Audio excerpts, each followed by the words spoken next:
Thank you and welcome to this special charity stream episode of the Old Ways podcast. I am your host and your game master this evening, Michael Diamond. My pronouns are he, him, and I'm just going to give chat a second to verify that they can hear us because it's always nice to know that we can be heard and seen. It's so nice to see so many of you in chat. And I want to take the opportunity to thank all of my players at the start for the utter depths of body horror that we're going to get to tonight.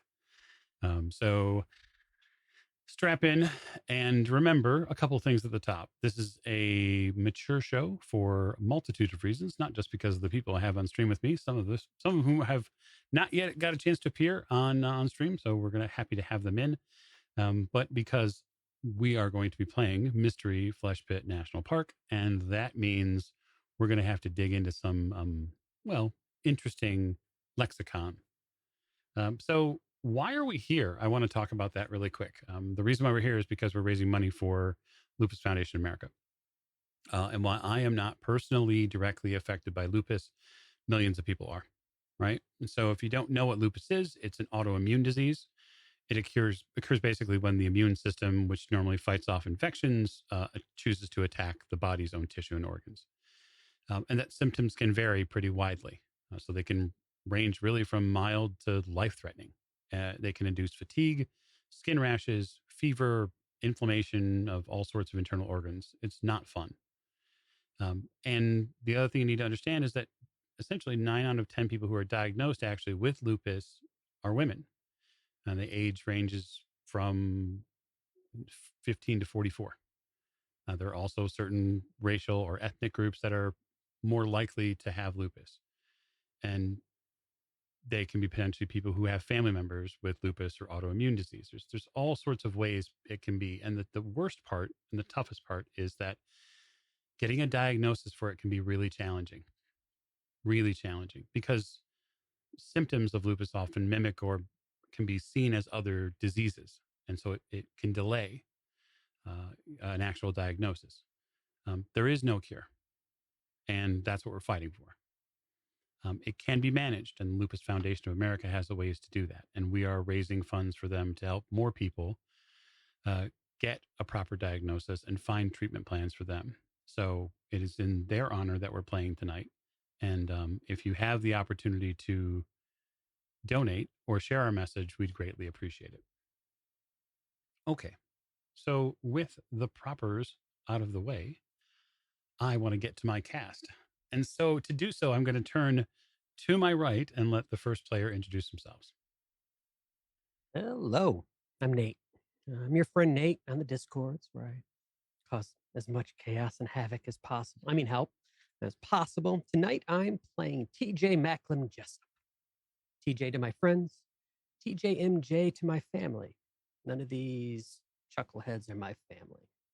But I'm a hardy security agent who explores dark places. Well, I'm getting a little bit too old for this meat-drenched bullshit. yes.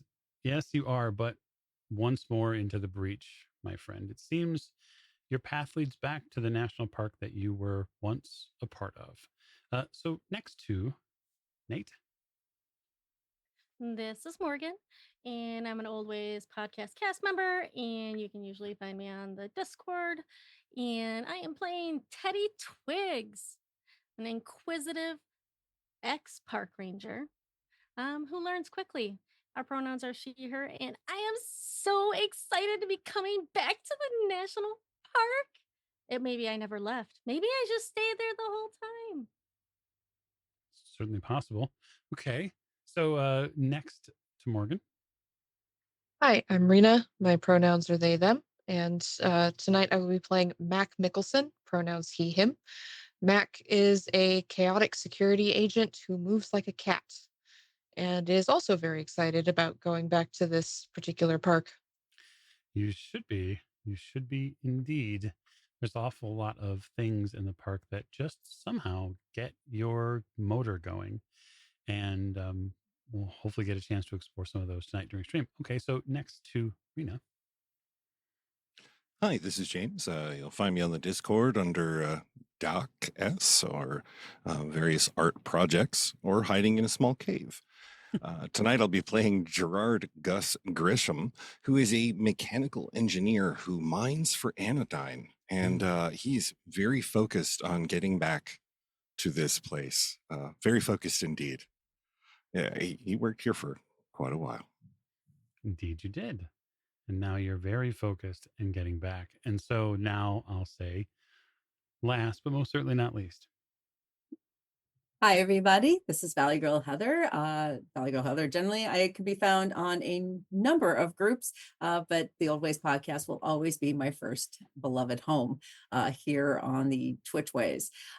Tonight, I am playing Jessie Jane, or otherwise known as JJ Johansson, a naive park ranger who only after 2 years of having her dream job found herself terribly put out because the park's closed, and all I want to do is get back to the job that I worked so hard to be at, no matter what may be waiting for me out there. That's where I belong. I'm sure it'll be fine. I'm sure it'll be all just fine. So to give our audience a bit of an overview, if you're not familiar with Mystery Flesh Pit National Park. So in a quick timeline summary, essentially, um, there was this, we'll just say alternate reality where somewhere in Texas, a place called Gumption, in the 70s, a oil excavation went down. And when it did, it exposed a grotesque living entity which spanned hundreds of miles. It was, we'll just say, creatively turned into a national park.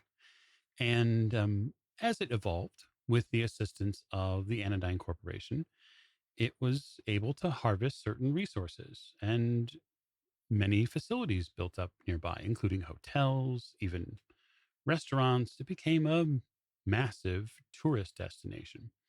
It thrived. And it thrived because people were interested in this ancient organism, sometimes referred to as the Permian Basin superorganism, or PBSO, which is how I'll likely refer to the PBSO should it come up. And so everything was perfectly fine. Everything was perfectly fine for well over 25 years. And then one July 4th in 2007, the park had an unsettling and strangely catastrophic incident. There was an electrical fault and some seriously heavy rain, and it caused the PBSO to swallow some park structures. And sadly, about 750 people died. The park at that point is shut down. Our camera lens is going to open about 18 months later, give or take, in 2009. We are at a truck stop off one of the highways nearby Gumption, Texas, around a beige circular table where people are moving about their day, trying to recover from the ongoing housing crisis in the United States. And as they do, they occasionally stop into a little place, little side of the road diner where um, they can relax, get a reasonably cheap cup of coffee and some greasy breakfast. But at this specific table, 5 individuals have gathered, and they've done so because they have been given each an invitation for a unique experience, one which their skills and talents are key for.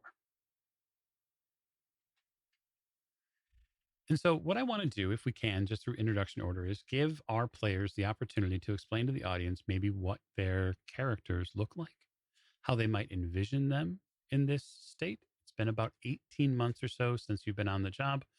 And what we'll say as back history for collectively all of you is that you were present in some way, shape, or form on July 4th, 2007, when the park shut down and had its catastrophic incident.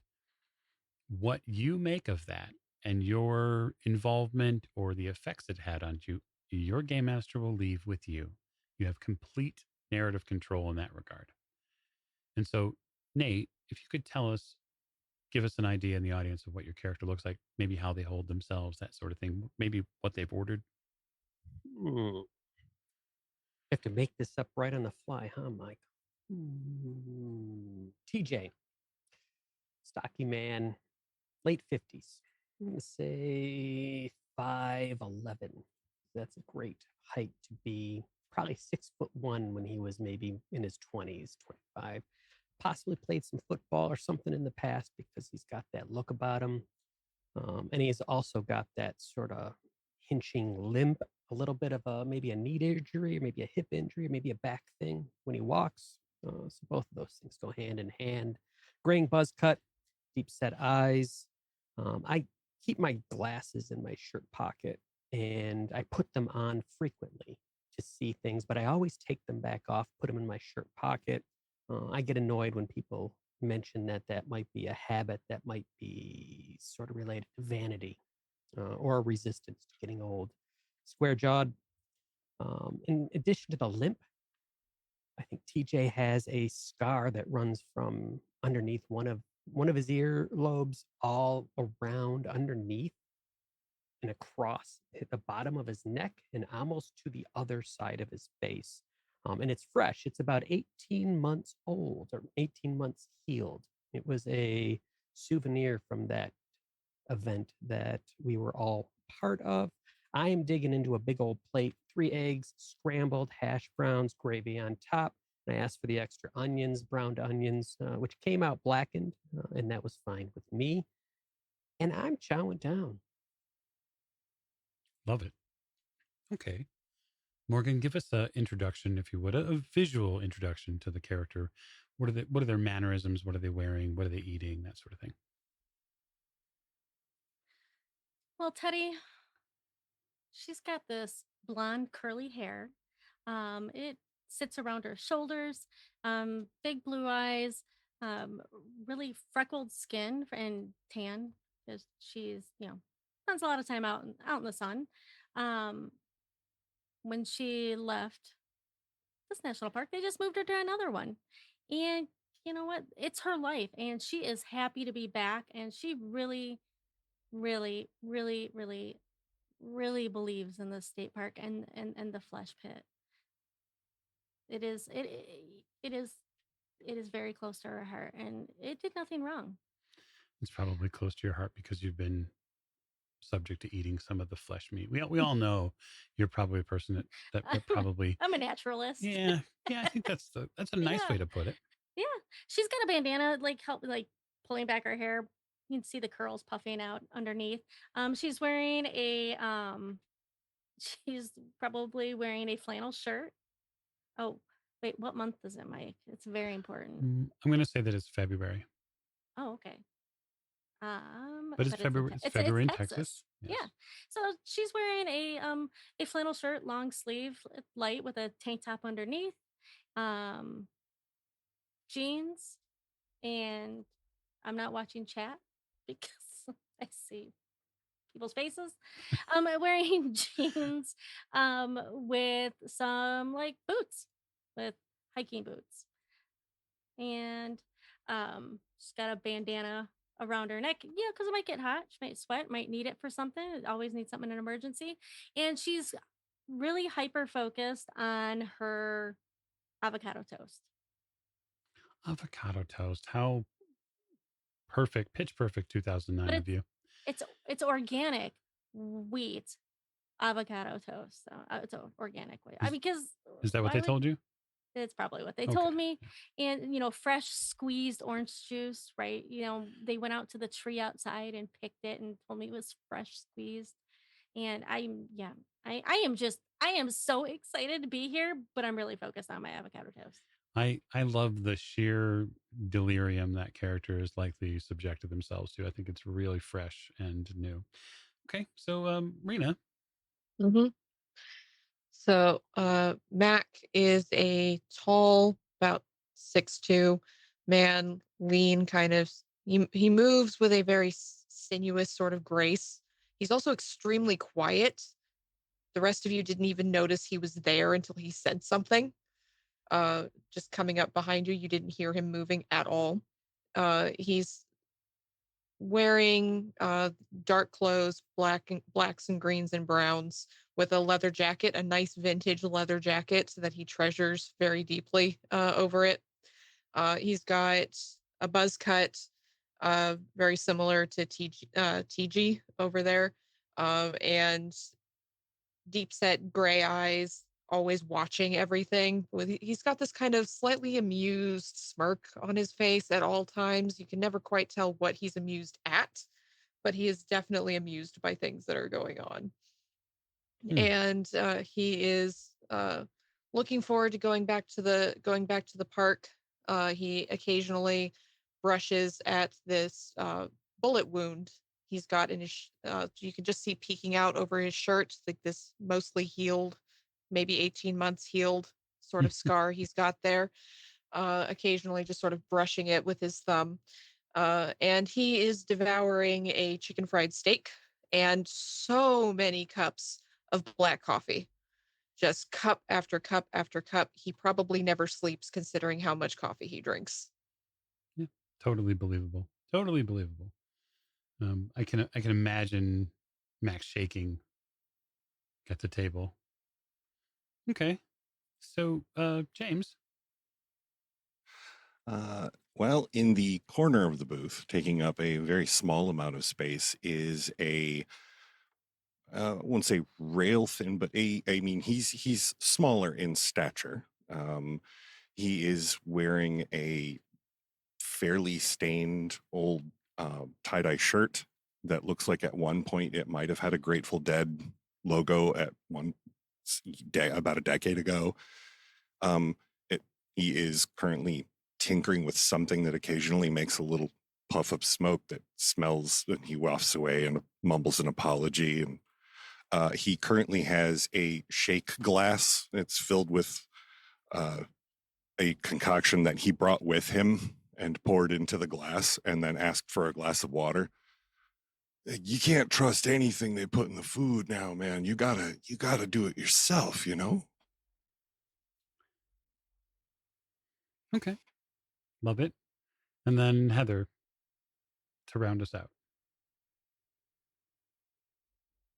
JJ is very young, smooth of skin, golden tan from being outdoors as much as she can, but she smells of citronella, which may irritate some of the scents of the current breakfast.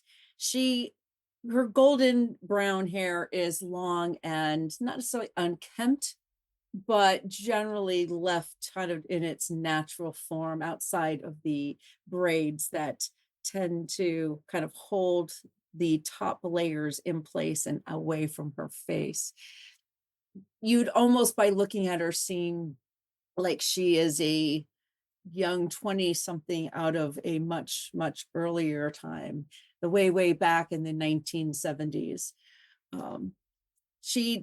Her bright green eyes seem unhindered by doubt or experience, as they seem to gleam with almost hopeful as she keeps looking at the invitation next to her small plate of fresh greens and a veggie burger. Yeah. As she attempts to ignore the current munching of TJ, as Macklin gorges on his animal products and everything around her. The cargo shorts that she wears and the all natural, heather gray with all natural fiber shirt that kind of hugs her well enough. That has Rangers prefer it raw against a forest scene on the front. I love this. I love the idea that both you and Morgan think that you're getting clean, healthy food in a Texas truck stop. Good luck. But Yeah. that's fine. I'll let it slide this time. She probably has brought her own little thing of little dressing that she has made at home from all organic products. Sure. As she looks around and just keeps, I can't believe this. Get back in. The invite. The subtle but yet oncoming click of heels catches your attention between the subtle Conway Twitty that plays in the front room. A woman in a well manicured white on white suit and skirt walks into the back space in the lone seat, which is left empty, and looks at you all. And it's a face you have not seen in about 18 months. Most of you know her fairly well. And this is Karen Margaret. She is from management. Management with the big M. Anodyne management. She very carefully places a manila folder on the table, but not before she slightly sort of sweeps away some of the chicken fried steak bits that are collected on the table.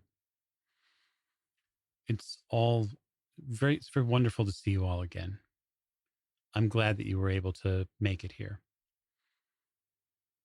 I'm glad you made it through, Karen. I didn't know if you had survived our little adventure back then.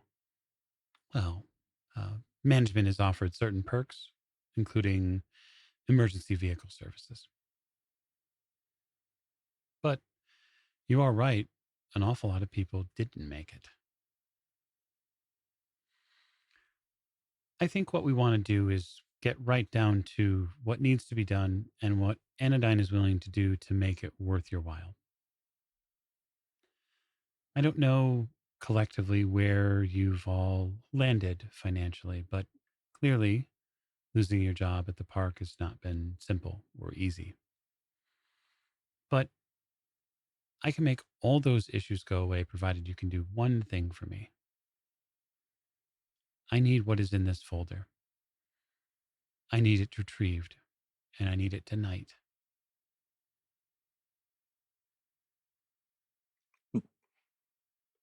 Well, JJ immediately shoots out her hand towards whatever folders she holds up. Yeah, she hands it to you. Isn't it right there in the folder, man? Why don't you just take it out yourself? Why you need us? Because I need you, because it's not in the folder. It's in the park. The folder's in the park.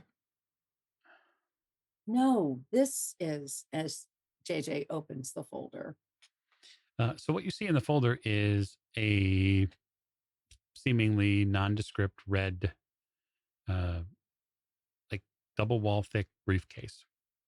It's probably a standard briefcase size, but about 2 or 3 times as thick. It stands up, and it's marked with an Anodyne logo on the front of it in probably white text.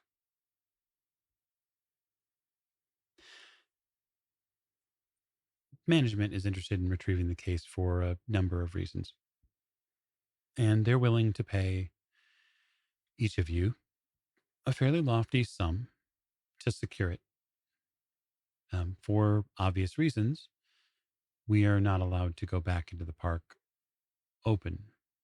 And so this will need to be a very specific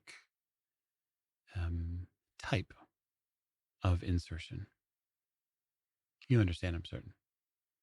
She looks directly at the security agents in the room.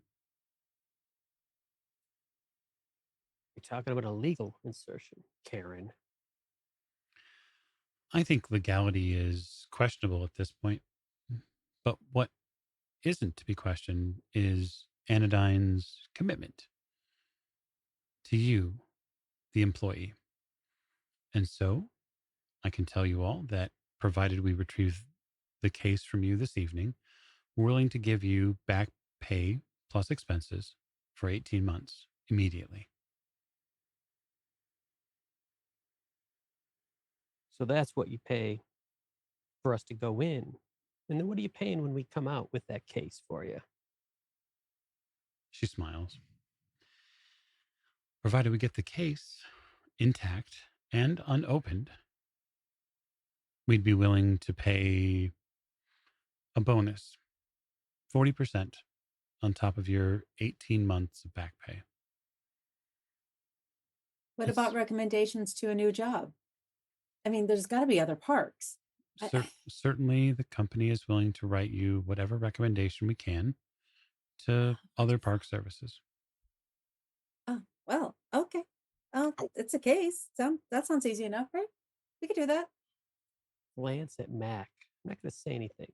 I'm going to glance at Mac, see if I can get a read on how Mac is feeling about this offer.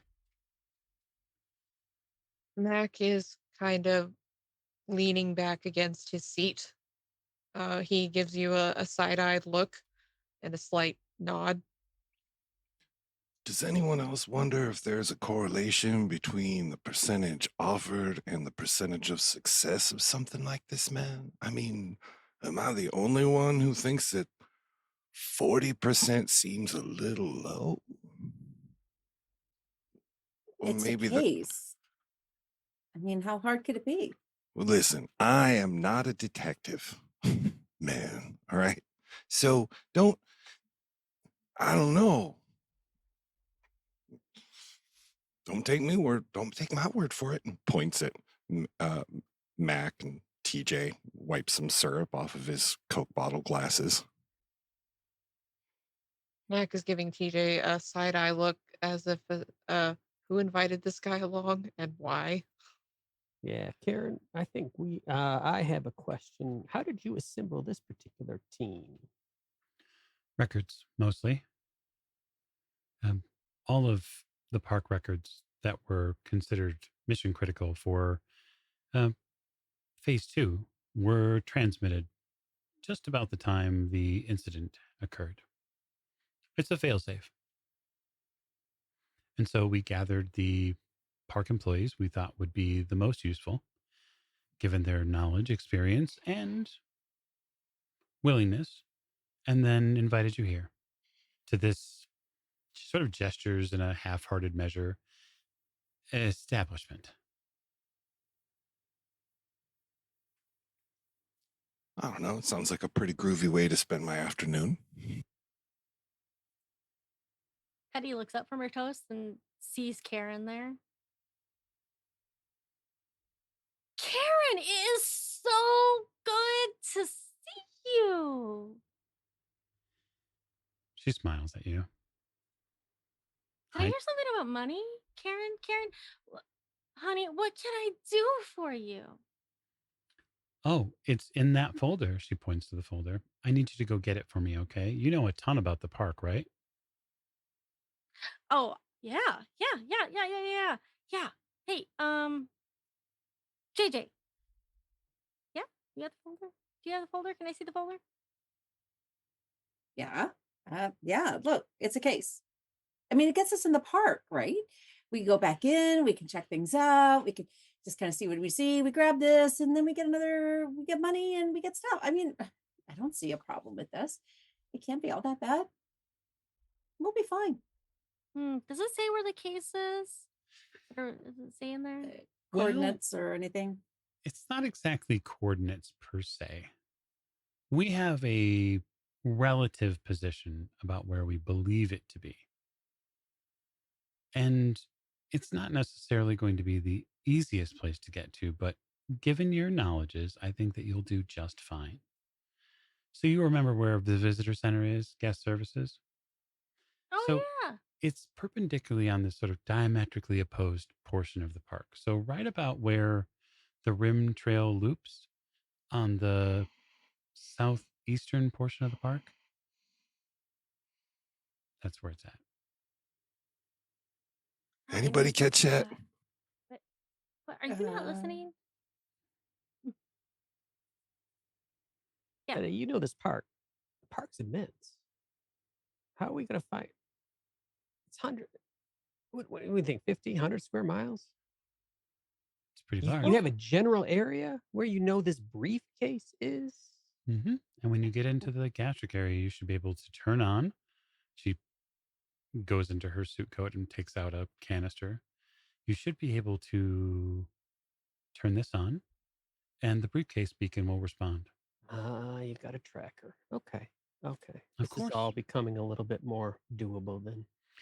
the, the tough part, as you can imagine, is that getting into the park is going to be something that you're going to have to figure out on your own. We, of course, having the park shut down, we're not able to take you in ourselves. So you haven't had any So eyes or anything in there since it closed down? Nothing? Oh, we certainly keep an eye on what goes on in the park, but there's only so much that's viewable from external spaces. Remember, it's a completely living organism that is Mm-hmm. mostly underground.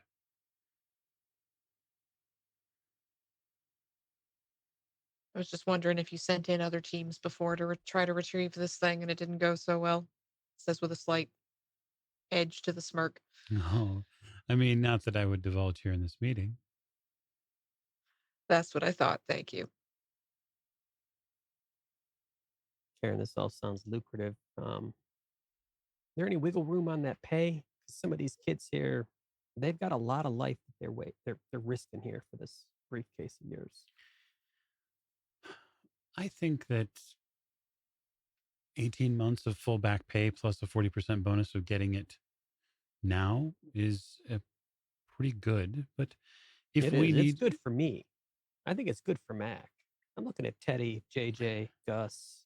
They've got a little bit more that they've got to deal with. I think you could probably bump their cut up to 100. Don't you think?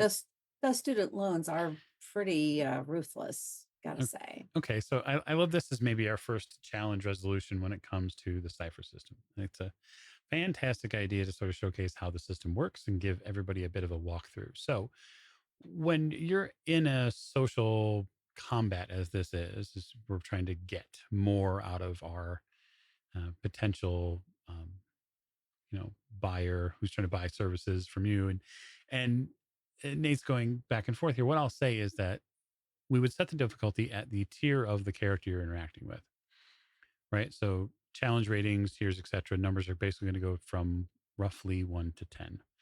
And so I'm going to say that to get her to move a little bit more on the price, if you really, really want to get Karen to give you more, I'm going to say that it is a difficulty 5 challenge. She has given a lot. So normally that would take our number on the D20 needed to be 15 or better. But you, as the player, have the opportunity then to apply any assets. So that could be potentially a social ally, it could be a specific skill or a piece of equipment that you may or may not have. Um, and then, if all else fails, you can also apply a level of effort to it. So you'd spend 3 pool points. Given that it's a social challenge, you spend it out of the intellect pool to try to lower the target number. So I'll leave it to you, Nate. How do you think the character would like to bring the target number down so that way it's a little easier to accomplish? TG is not a social character. So I think I will use the only skill that I really have available to me, and I'll put my 45 revolver on the table. Okay. So this is, I guess, an intimidation type of tactic. I'm going to count your 45 as an asset in this case, given you're being very blunt and direct. And so I will lower the target number from 5 to 4. You do have the opportunity to potentially spend effort during this scene, spend 3 points out of your intellect pool as well, and then lower it to 3. That's sort of the next potential way. And that would take your target number 15 on your roll to a target number 9 And on the then D20. can anyone else help me in something like this? If your fellows want to get in bed with you socially and go up against Karen Margaret, then they need to speak up. I'm not even paying attention. I thought that might be the case. Wait, was that in character or out of character? I can't. Yes, yes is the answer. Smart ass. Gus uncomfortably sinks further back into the booth. I think what this scene is doing is really laying out who the cast of characters is. I move like a cat So I have suddenly, I've moved out of my seat while everyone was talking and no one noticed, and I'm just sort of standing behind her now, looming. Don't know if it actually does anything mechanically, but I am assisting my friend here. Oh, okay, so therein lies the rub, right? So Mhm. you don't know if it does anything mechanically, but you are trying to assist TG in doing this Mhm. sort of intimidation tactic. So I'll bear that in mind, and then I will lower the target number to 3. And so it is 9 or better on your D20. Nate, let me know. Roll and let me know what you get. I'm gonna roll, and Come I on, have Nate. rolled. I have rolled a 9. Okay, Do ties work or? certainly on or above. So you notice a couple things, right? So Karen shifts just slightly in her stance just to keep a little bit of an eye on where Mac is at. And she says, okay, if we're going to play hardball, then fine. Here's the full deal. I won't go 100%, but this is what I'll say.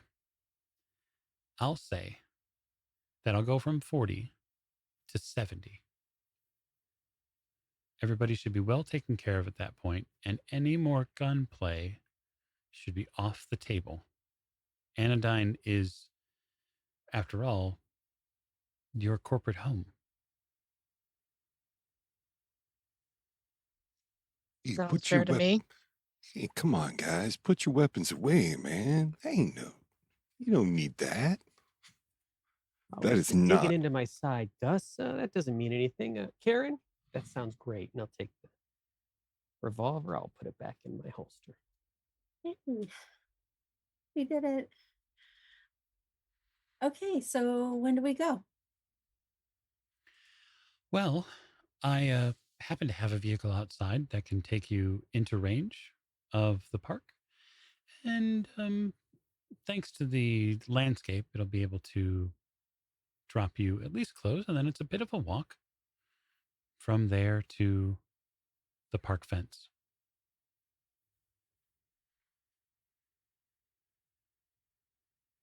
I slam the file closed. Oh, we got this, team. Heck yeah, we do. High five to Teddy. High Yeah. five, JJ. Woo! Oh, this will be fun. We'll get in, we'll do everything, we'll get at the money, and I can pay off my student loans. Oh, God, that'll be so nice. I can even donate to the pandas. Oh, yes, I can save some pandas. Do the pandas have student loans, man? Oh, you'd be surprised. It costs so much to feed and house. I mean, and I'm with the group that we do like these rescues and stuff. I should get you involved. We've got something planned for the local zoo. Oh, they are out of there. We're going to rescue all those animals. Mac is giving TJ a look that clearly conveys, if I have to leave these people behind, I will not think twice about it. Yeah. And I'm rubbing the scar and thinking back, how did they get out of there 18 months ago with what went down? That is a good question. So the group then is ushered by Karen Margaret out to a nondescript van, an Econoline van, good old Ford F-150 Econoline van. It's got 6 regular seats that sit in back. When she opens up the passenger door, you see that there is we'll just say a security associate who gets out of it, who opens up the side door for all of you to pile on in. There is a driver as well. Gus takes a brief detour to his beat up old car and grabs a couple of duffel bags out of the trunk, drops them into the back of the van with a clank sound.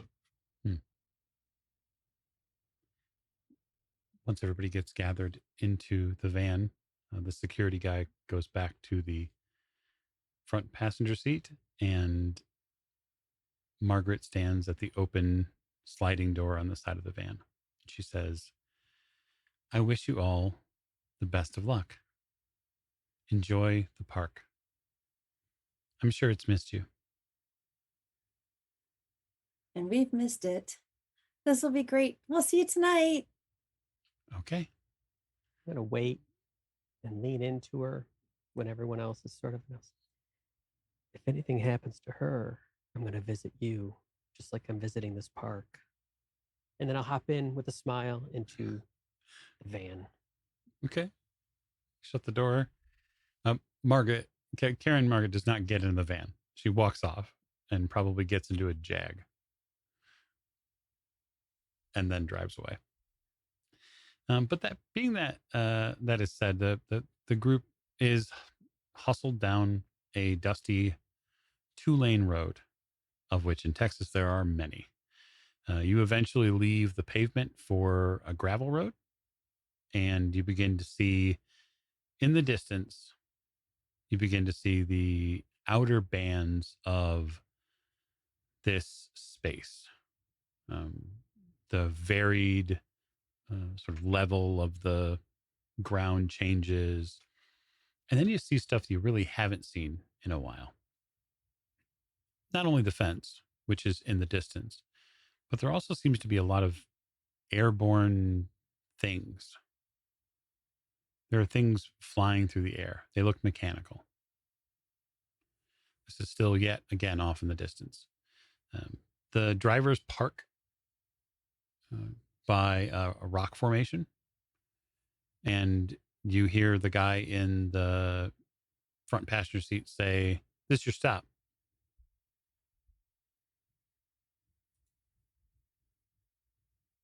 They weren't kidding about the walk.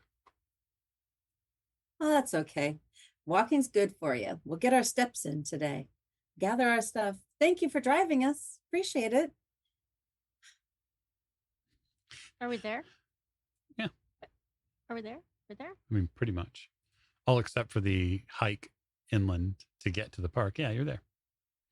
I love hiking. As you know, the discourse goes on between the park ranger being happy to be back at the park. Mac, you get a glance from one of the security guys in the front seat who are just like, they give you the "Are you kidding me?" look to you. I give them the I know. What are you going to do? Look back. I grab my backpack out of the back of the van. I throw on my night goggles. And let's do this. Gus folds out the all-terrain luggage wheels on the bottom of his second bag, stacks them up, pulls out the handle like he was going to the airport, and begins pulling them behind him. My Kevlar vest on. Got my gun out where it's easy access, and just generally getting ready. Also scanning the surrounding area. Okay. Getting similarly prepared.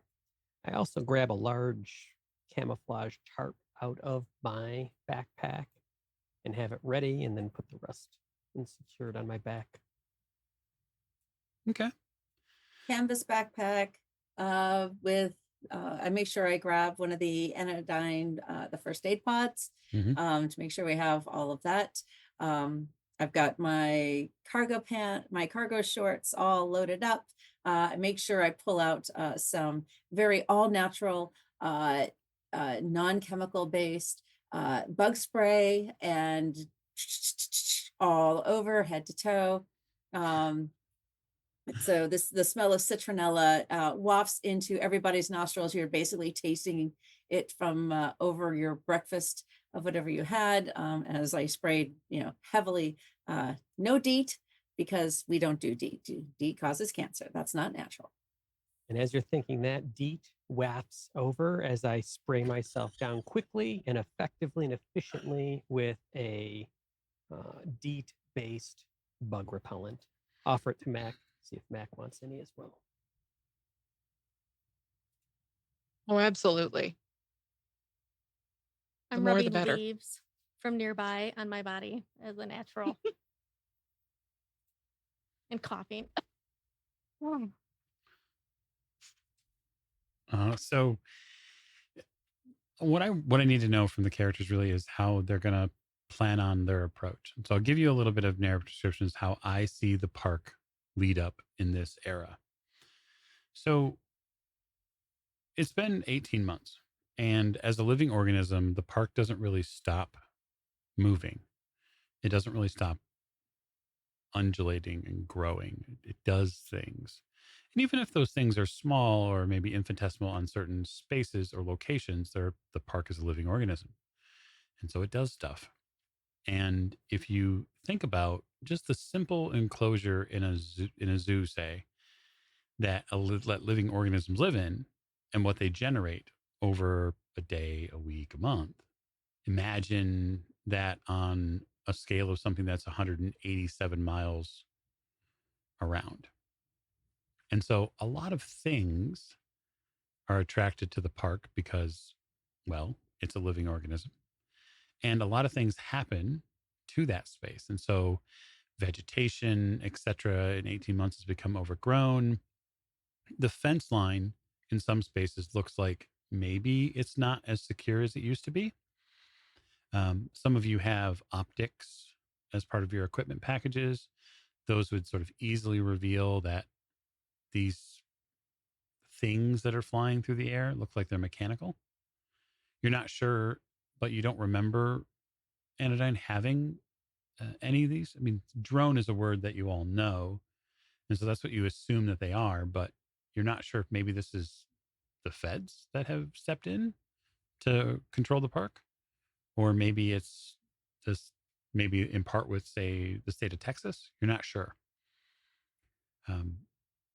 But one thing is for sure, you're going to have to find a way around them or through them because Karen made it pretty clear that getting spotted was a bad, bad move.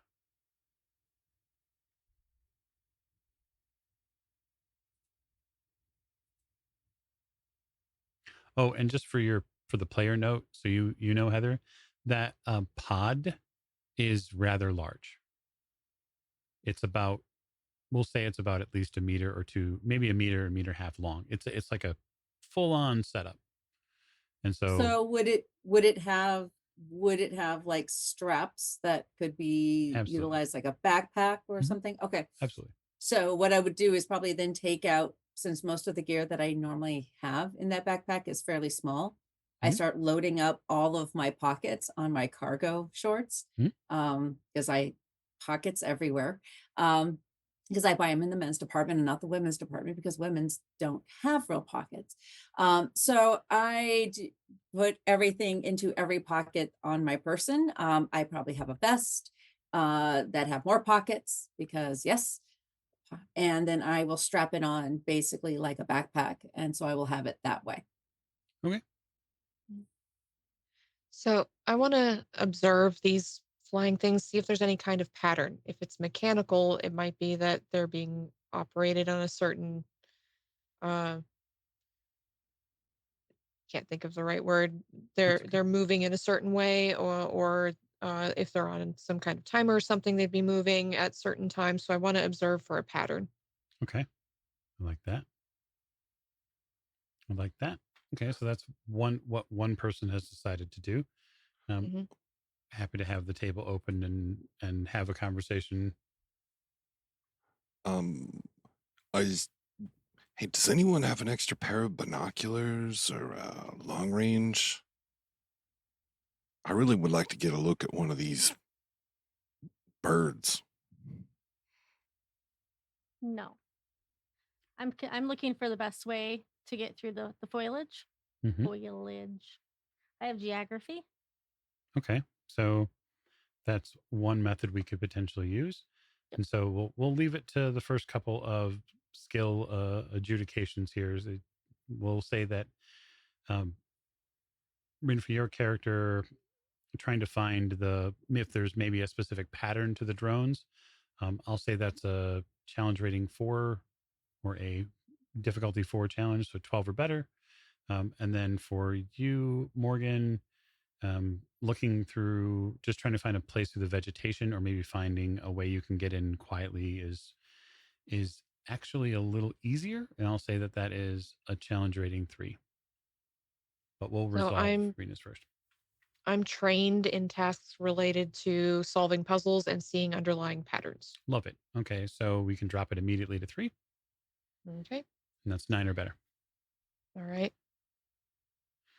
I've got binoculars. Does that help at all? It absolutely is. If you're going to claim it as an equipment asset, that is Yep. now 2. So that is 6 or better. Sweet. Okay, and that is a nat 20. Okay. So that's a critical. So that is a major effect. And so what I will tell you is this. Not only do you find a way to get around a pattern to get around the drones that are flying through the air, but you also realize that they check back in a specific pattern with the fence line. There is some sort of beacon or an antenna or something on the fence line that they check in with, and that is, we'll just say, an information asset which you'll be able to use in the future.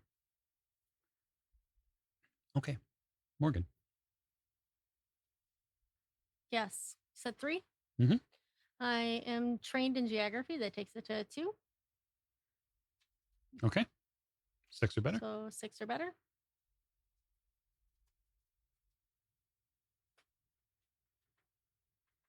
I get a 12. Perfect. So there is definitely a way through this space.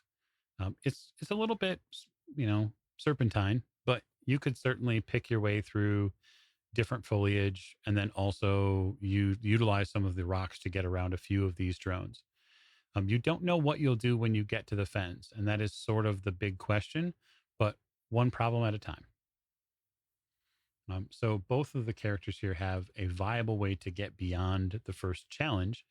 They can, if they want to, elect to assist other players in overcoming them by pointing out the route. It doesn't have to be a challenge per character. That's not necessary. What I need to know is what path and way is the group going to take, or are we going to split the party? I don't like how you said that, Mike. I start wandering down the path that I have found. Okay. Teddy, let's stay together. We don't want to What? be What? splitting What? up is dangerous. Uh, And here, I brought this, and I'm unwrapping this tarp. Mhm. And my thought is underneath the tarp, these drones, which are likely camera surveillance, will be looking for people or looking for things. And it's 2000 something, so maybe the technology isn't great. And it could provide some level of cover for us to move through this, especially with Mac's path and Teddy's opening through some of this foliage for us to sort of Scooby Doo underneath through this open area. Love it. Okay. Love it. Gus would like to get a real good eye on this. I mean, even if he doesn't recognize the specific technology, this is all Anodyne tech. And, well, the corporation likes to kind of stick with what they can buy with in bulk. Mhm. So he would very much like to see if there's a way what kind of features can he figure out about these devices? Okay. Yeah. Certainly can give you a roll based on the challenge rating, and then this is sort of be an intellect roll that you'll make, or intellect pool based roll. So you can leverage potential skills that. So we'll say it's a challenge rating 4, and then what skill are you going to apply to it? I actually have either I'm trained in identifying or anodyne technology repair. Yeah. So identifying would be So- perfectly fine. Perfect. So it's 9 or better.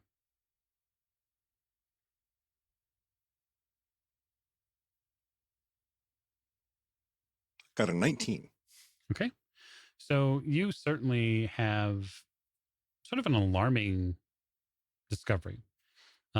If these are anodyne tech, it's brand new. You don't ever remember them deploying these sorts of drones. You wonder if these are just for emergency, just simply emergency purposes. Um, and maybe that's something that you weren't kept up on, and that concerns you because you don't ever remember seeing them in any of the logs or any of the briefing manuals or any of your technical readouts. Nah, I've never seen a tech fingerprint like this, man. None of these. These are brand new boogaloos, and I don't like them. You do spot Electric boogaloos. you do spot on the ground up ahead a metal case, probably no bigger than like a lunchbox, but it's got an Anodyne logo on it. It looks like it's been left there.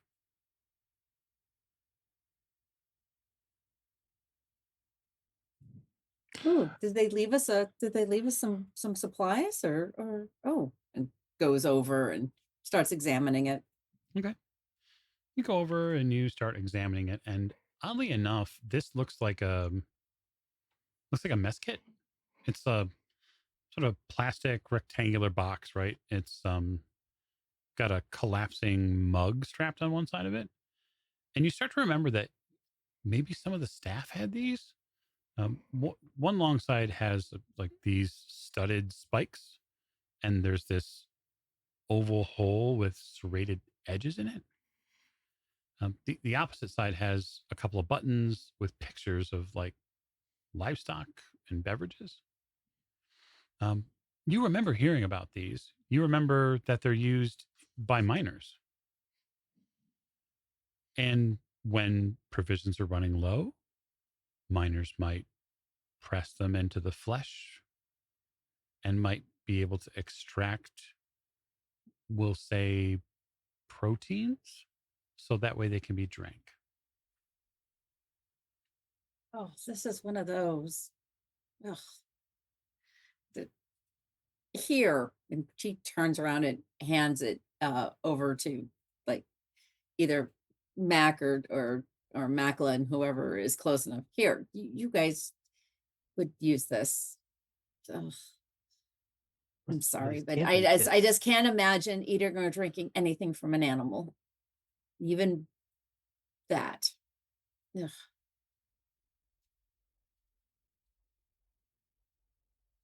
I'll take it. Okay. I'll put it in my backpack. Yeah. Yeah. You really, really hope you don't have to use that.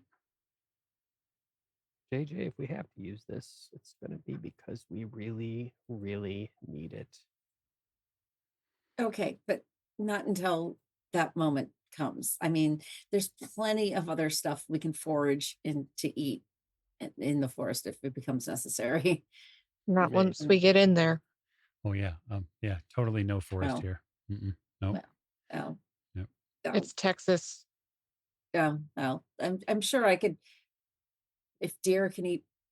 Um, anyway, let's just Okay. let's So, just keep going. so, well, I've got some granola bars here somewhere. I just need to know from the group, are you going to use the channel that, well, basically that Twigs has already left on?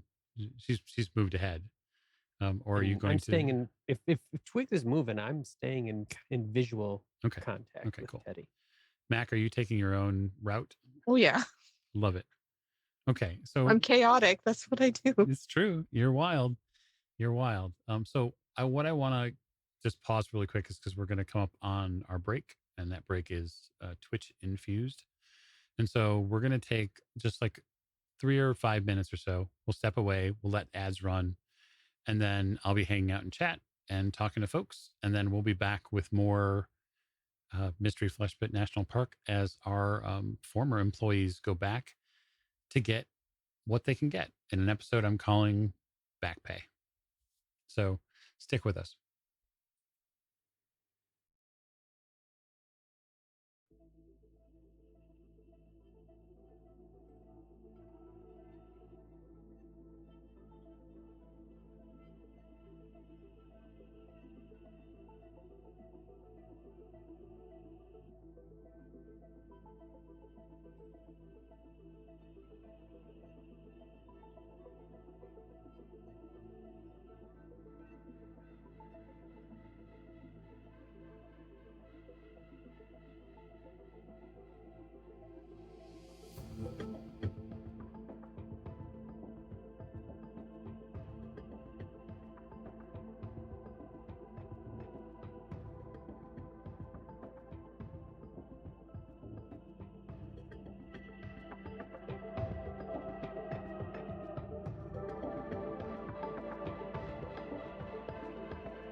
And welcome back.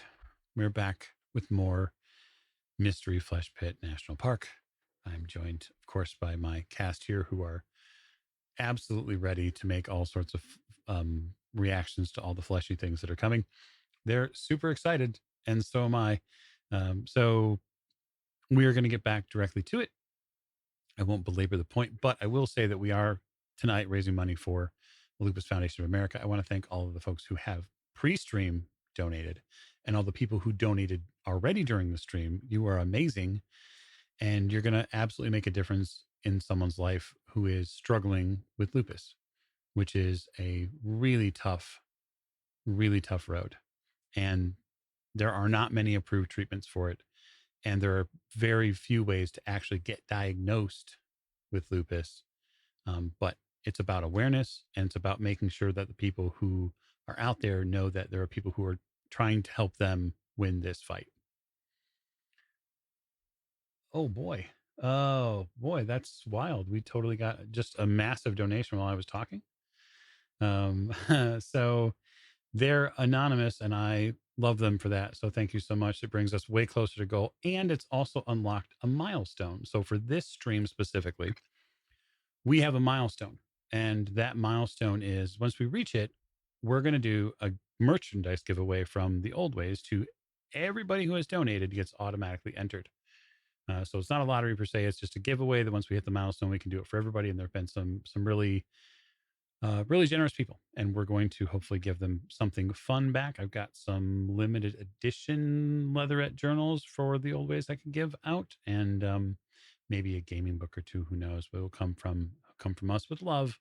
Thank you for all you have done. Okay, so we have a park to get into. So I'm going to start, as I always like to do, of course.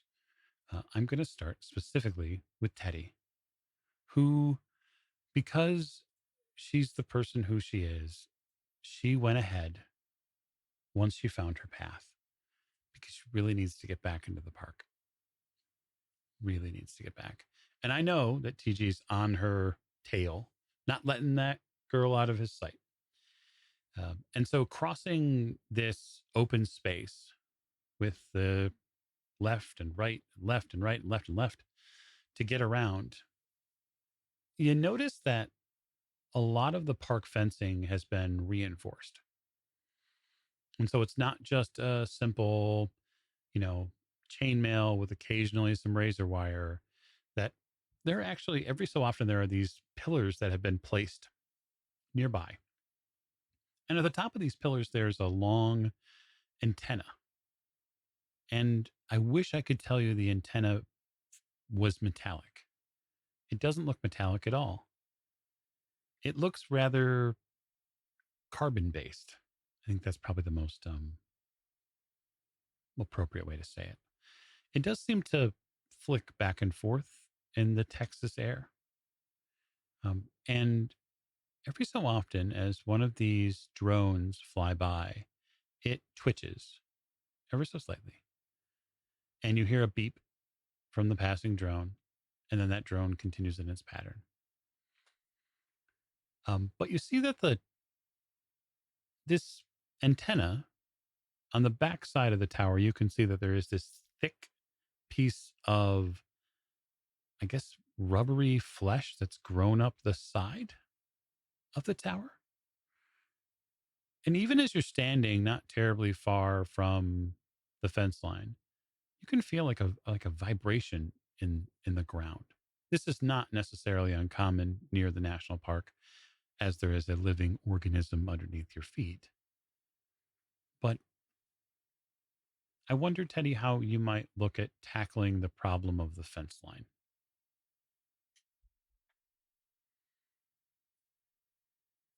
Well, I'd probably climb it because I have that capability.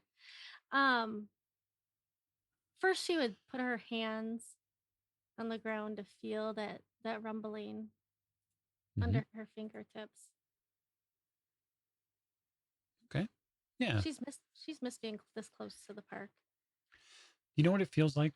It feels like family. It does. how close are those antenna or the Well, pillars? I'm sorry. that's That are okay. like antennas. That's a good question. I think that what I'd like to ask, really, to you, not to be combative, but to ask you, how close do you think Teddy would get to the antenna? I'd probably want to go touch it. Oh, okay, okay.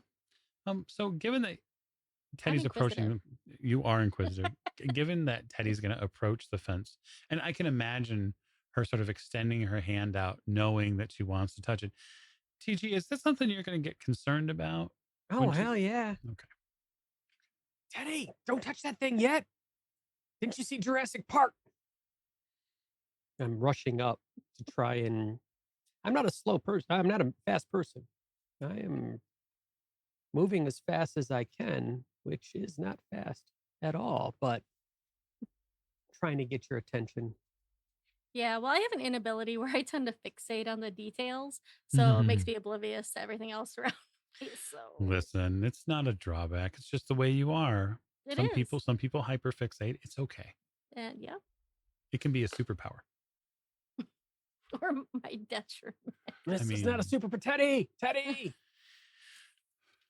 In the fence area that we're closest to, what is the fence itself comprised of? Well, there's the tower with the antenna.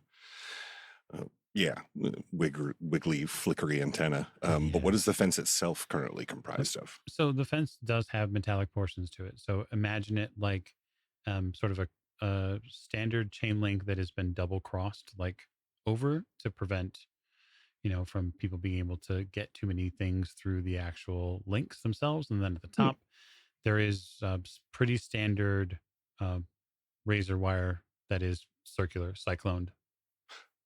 Gus rolls his bag that everyone kind of smirked at over to by the fence and pulls out the bag of heavy tools he has and begins snipping away at the links with, I'm assuming, probably a pair of bolt cutters. Mm-hmm.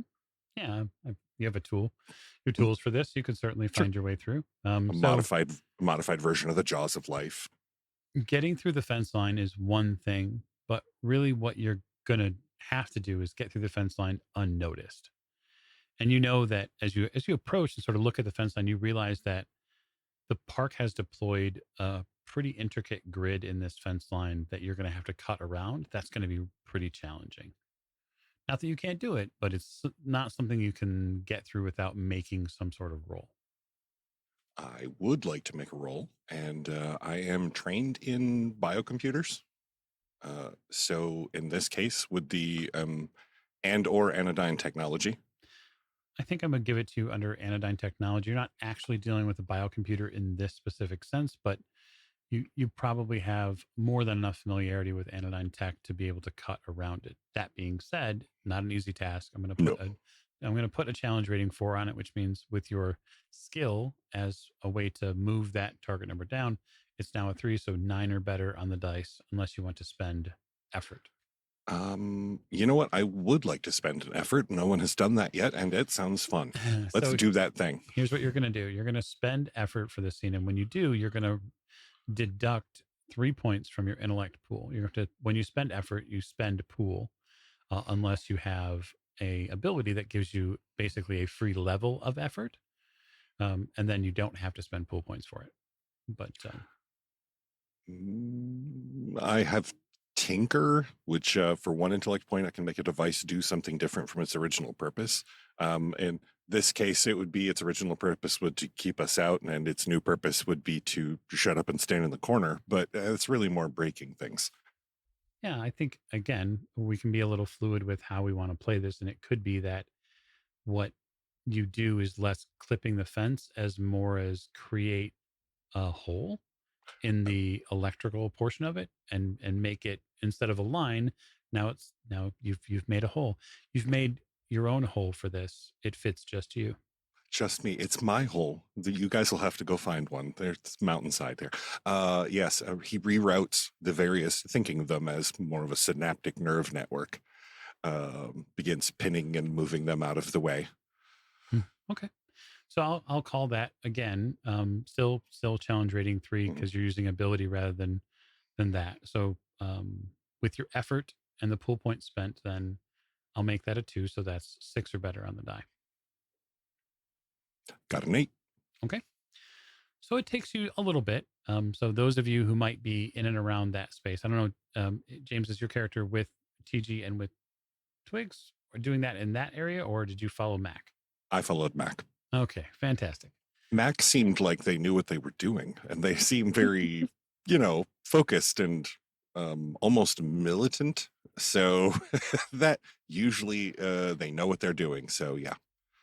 And I'm rushing up saying, Teddy, if you want to climb it, let's wait for the drone, but let's throw this over so we don't get hung up on all this razor wire. And I've got the tarp. And I'm going to throw it over to create a climbing surface for us. Love it. So that's a great use of an equipment asset. So the fence is normally a challenge rating 4, a difficulty 4 to get over. Your equipment asset makes it a 3. And you can totally do that. But what I want to know is it something that you're going to be able to bite on, Teddy? Meaning, are you going to stop fixating on the fleshy antenna to go into the park? What's more important to you? I don't know. Should I roll to see if I actually am able to pay attention to I don't know I'm if I so want you to used to roll for it. Yeah, I think we can do it one of two ways, right? I can have you essentially spend pool points like you would spend effort to sort of put your foot down and focus on something else, or you can run headlong and to touch the fleshy antenna.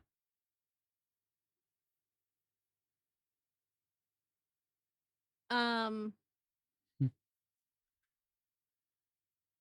well, so any tasks to notice or hear dangers around me is hindered. So that's as well. Okay, so it wouldn't be 4, then it'd be 5 because hmm you're trying to ignore the thing that you really want. So that's 15 or better. So you really have to want to ignore Now it. I'm gonna go touch the fleshy thing. You're okay. So just to be clear, you are going to touch it. Yes. Okay, just want to be clear. Is it like touching the mythos? No, this is not. This is not Cthulhu Dark. That was last week. And so you can certainly touch the I can touch antenna. the, We're the not. We're not fleshy going to. thing. We're not going to say this is mythos related because we don't. We don't necessarily want to go that route. We're not yet. crossing the streams. Morgan, I am so tired of you playing a character that has to touch everything all the time. This is ridiculous. Listen, Frankly, I spent 4 years of you touching things in the same game. I never tire of it. We should be grateful she's not licking it. So Not Listen, yet. there was a thought. Yet. Yet. You reach Yes. out and you reconnect with something that at your core you have been desperate to reconnect with. So the PBSO to you isn't a science experiment. It isn't a national park, really. To you, it's kind of family. You've been around it for a long time. You really kind of grew up here at the park. You got deep roots, deeper than really anybody knows. And when you reach out and touch this antenna as TG is finally completing the tarp and getting it all set so you can carefully make your way over, you reach out and you touch it and you feel that fleshy antenna pulse. And there's this wonderful feeling that goes through your fingertips as it pulses in your hand. It almost says hello to you. You just can't hear it. You can feel it.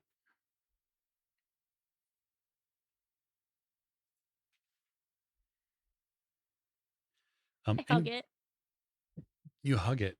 Okay. You hug it. And when you do, the antenna on top sort of begins to move back and forth very, very fast. It's at this point, TG, that you'd notice that there'd be several drones that are beginning to turn from their normal patterns and head back this way. And I'll just add, if I can, for Mac, you're also going to see that sort of activity.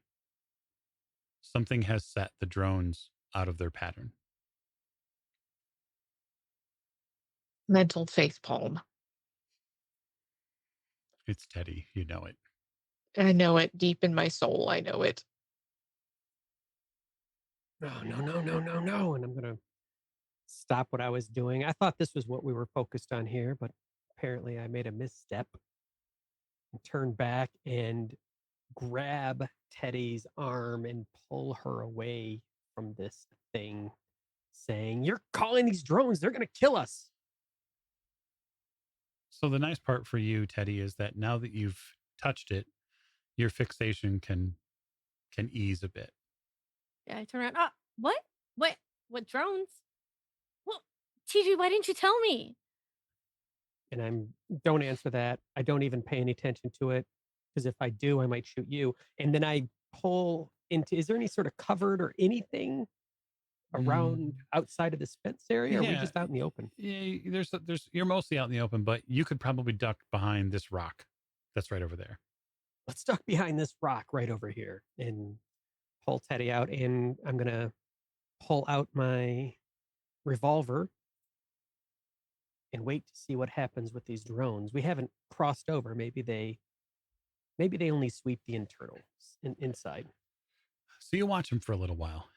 And as the two of you are watching the drones, I'm going to shift camera back to Mac and the group that's with the group that's probably with Mac, because I can only assume at this point that Jesse or JJ and Gus are also with Mac. Yeah. So you three have managed, thanks to Gus's quick thinking and tinkering skills, he's essentially opened a hole in the electrical or the security electrical grid here. You still have to cut through the actual links, but that's no matter. That's simple, just simple use of good snips. And you do so. And what you get, Mac, is the full and unadulterated feeling of the chaotic life that you used to lead. The door is open and your playground is in front of you now. Take a deep, satisfied breath. This is what I came here for. I was hoping to get that feeling again. It's that feeling I'd get every morning when I stepped inside the park to do my job. I used to work 6, sometimes 7 days a week because there was just nothing that really lived up to the adrenaline rush I'd get from being here. Just It is. The adrenaline rush is it's almost like quitting smoking and being back in line at a gas station again after some terrible thing that's happened to you. And you get that first cigarette and your brain suddenly steps within the park and your brain's on fire. And you can feel all of the just neurons firing, and your eyes are now wider. Your pulse kicks up to an incredible pace. whisper, "Hello, darling." You talking to me?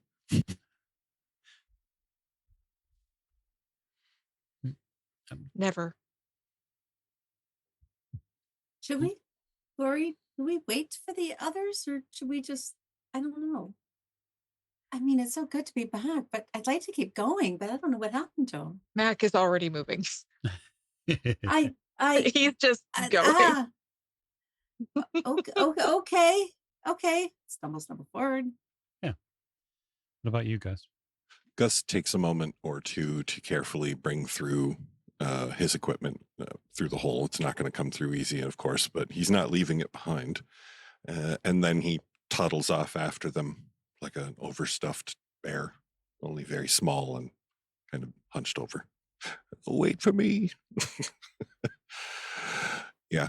Hey guys, slow down, man. This is heavy. This equipment is real heavy. Heavy. The three of you are in, and now I'll just sort of turn back and I'll ask with TG and with Teddy how you're going to overcome the fence. You're going to take the tarp route that you've you set up after the drones sort of rescatter and go back to their pattern. Hey, you want to go in here, right? That's what we're here to do. We're to get in. Yeah, I was just gonna climb the fence. All right, let's go climb. I Okay. wrap duct tape around my hands. Duct tape. Tape around my hands to help. You wrap duct tape around your hands. Mhm. So that's an asset. So this is a challenge rating 4 to climb the fence itself. There is a tarp. So there can be multiple assets potentially at play. And so it's difficulty 3. So it's 9 or better for the two of you. And unless you're taking any other precautions. I You do take have climbing as a skill, absolutely a T skill, whatever that might mean. yeah, so Trained, I guess. it means you're trained in. Yep. Yes. Yeah. So the cool part about this is that the tarp is an asset, and the skill is also something that drops the target number. So for you, it's 6 or better. So I'm also trained in climbing. Yep. Take it. Does that include the 6 or better includes the assets then too? Yeah, So because I have 2 assets, the tarp and the tape. okay, tarp and tape, and then skill. So that's 3. So it's 3 or better for you. Okay. I want to know how you're going to get that duct tape off your hands. So that'll be great. We're gonna just keep it on there for the whole time.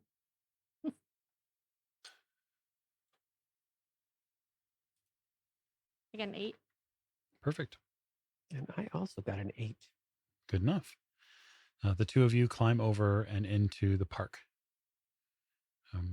This really does bring you back, TG. You didn't really think that you'd be back here. The scar on your neck itches immediately.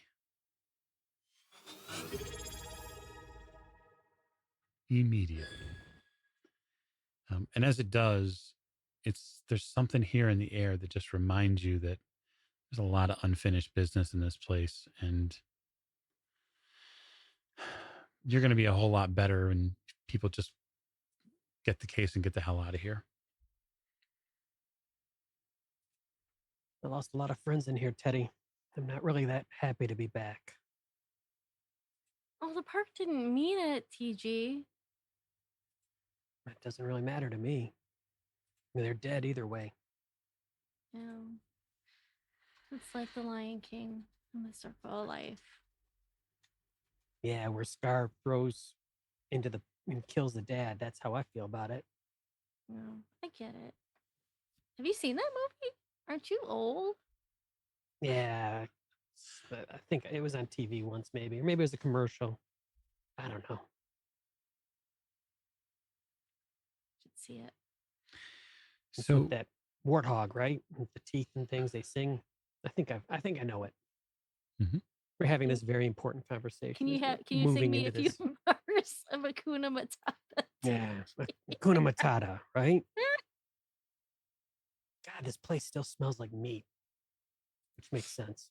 Like chicken, I know. No, not like chicken. Oh. No. This any meat that you would be remembering smelling, at least from the inner walls of the pit itself, is likely a little bit. I think the best way to say it would be almost minerally. It's greasy. It's You've certainly heard reports of people who've attempted eating the meat that's there. You certainly know that there are people who maybe found it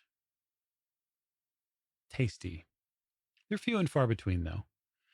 And it is park policy that you probably shouldn't eat the meat. Probably. But then again, park policy's been shut down for 18 months. And so who really is in charge? Teddy, you're sort of free spirit. Did you ever eat the meat? You know, I haven't tried it yet, but I did like I licked some of this jerky somebody had made with it. Yeah. Did you like it? It was a little gamey. They put me on iron pills once for thing back. You'll get it. You'll get to it.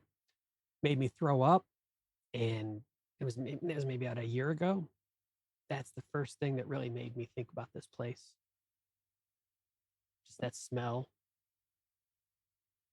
I really didn't like this place, Teddy. You seem to love it, but something about this. It's in my blood. Probably because of the jerky. Probably. So having both groups through the fence line and people beginning to make their way in, it's not terribly difficult to still yet meet up with one another, because the two places that you entered the fence line were not terribly far from one another.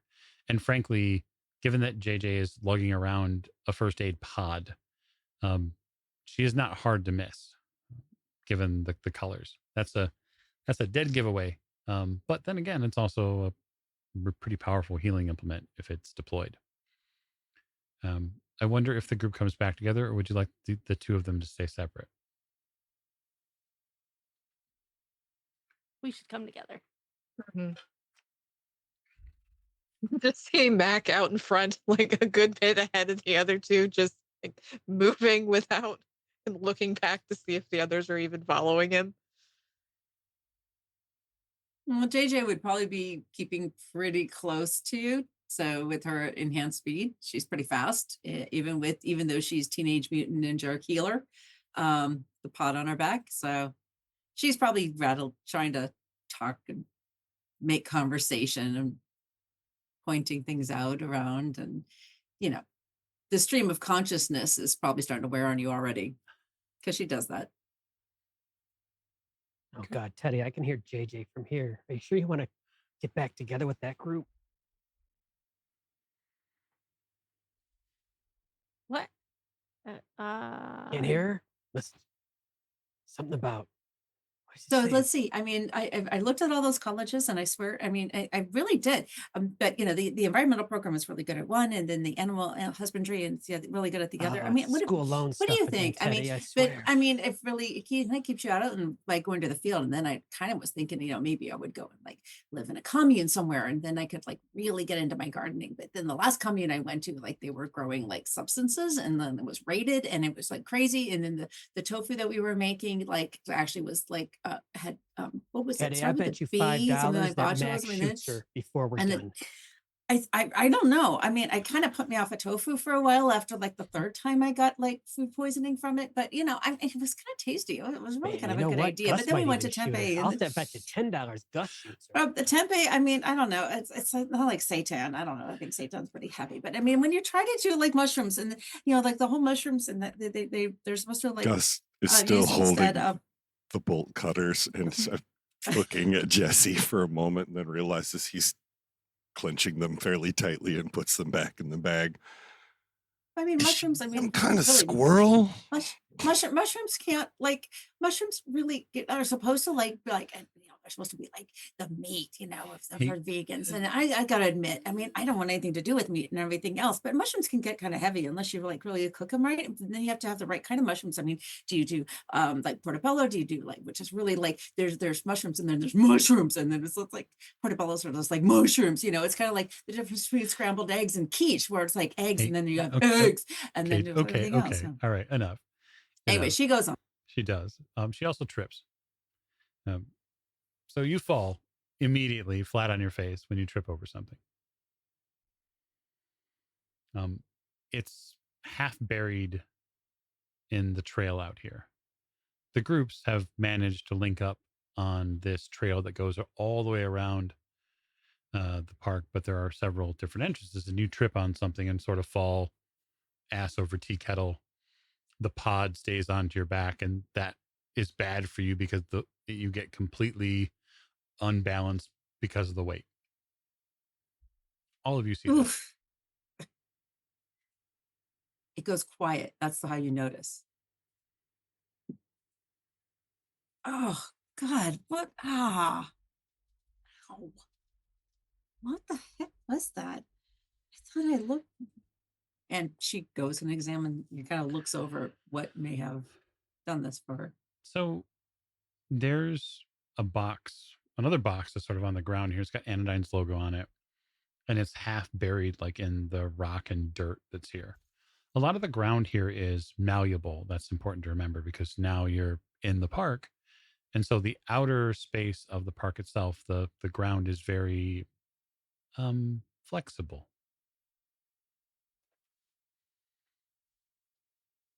Like squishy, flexible.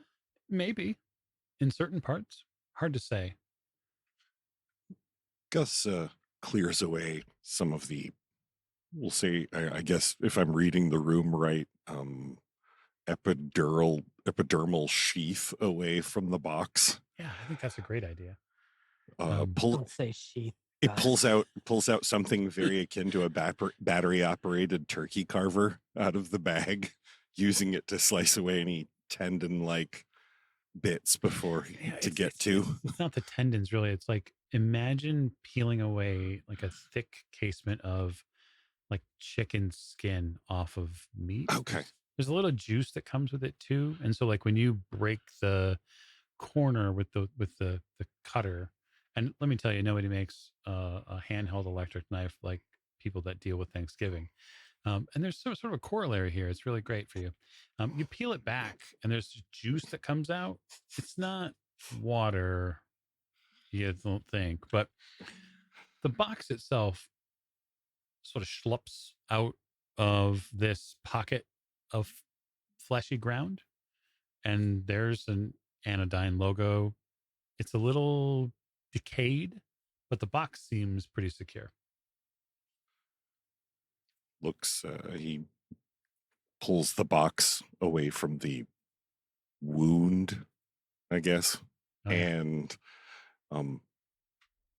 hey Mac, TG guys, check it out. Take a look. So this is sort of interesting. This is probably something that you remember from, well, management using Mac. If this is what you think it is, it's a sort of visor. It's a scanner. And evidently it emits like a really powerful terahertz signal, and it can allow you to see short distances through interior walls, which can be really helpful depending upon where you're at down underneath. There are some, of course, some structures where it can't see through because they're too dense. But it's definitely useful. And why it's out here sunken into the path, you're not sure. But Anodyne tech is usually pretty solid. Gus has probably seen this at least once in a catalog. Oh, yeah, for sure. I'm just more convinced that there was another team that came out here before us, and this is something they had with them. So just going, Hey, can you Mac, carry is this nerd? First that extractor thing. Now this is all. Yeah. This is the first team. Hand it here, man. All yours, buddy. Oh yeah. He immediately begins to identify every feature he can with this device, as well as ways to improve it. So because that is a special little cipher that's been dropped in, or a prototype, as it were, actually technically by name, this would be a special issue piece of equipment in the guidebook here. And so what I'm going to do is I'm going to roll its level. So the way we know how powerful it is we roll. And so what I'll do is, since you unearthed it, Gus, I'm going to have you roll a d6 and add 1 to it. I rolled a 3, and that makes it a 4. It is. So it is a level 4 special issue device. And so what that will allow you to do is it's going to allow you, if you do decide to put the visor on, you'll be able to see. Oh, yeah. You'll be able to see through short distances of the sort of interior structures, which might help potentially in the need. But when you use it, we roll what's called the depletion number. So you can use it as many times as it's available to you, as long as you don't roll a 1 on a d20, and then basically you're out of juice and it stops working. But because you're a tinker, you can repair it. Lovely. Yeah, he definitely throws it on. Just keeps it up on top of the forehead for now, unactivated, so that he doesn't waste any battery juice. Okay, but we should move. These drones are going to be back. We've got to get out of sight. If you could get me one of them, I kind of have an idea. But it has to still kind of work. Oh, well, I might not. I can do the former. I don't know if I can do the latter. Otherwise, we should probably just stay low and go with the flow, you know? Say we keep going, and if we have the opportunity, which is highly unlikely, to grab a hold of one of those things, considering they're flying and any attempts to bring one down might bring the other ones on us, I think we just keep going. Agreed. I close my copy of How to Win Friends and Influence People and put it back in my backpack. Yep. I agree. Stand up, Onward. brush myself off, and let's keep going. I'm sure there's other things we need to look for in this place. Yeah, briefcase. There's only Yeah. one thing. We got to look. We got to find a briefcase. Where's Teddy? You got who has the coordinates?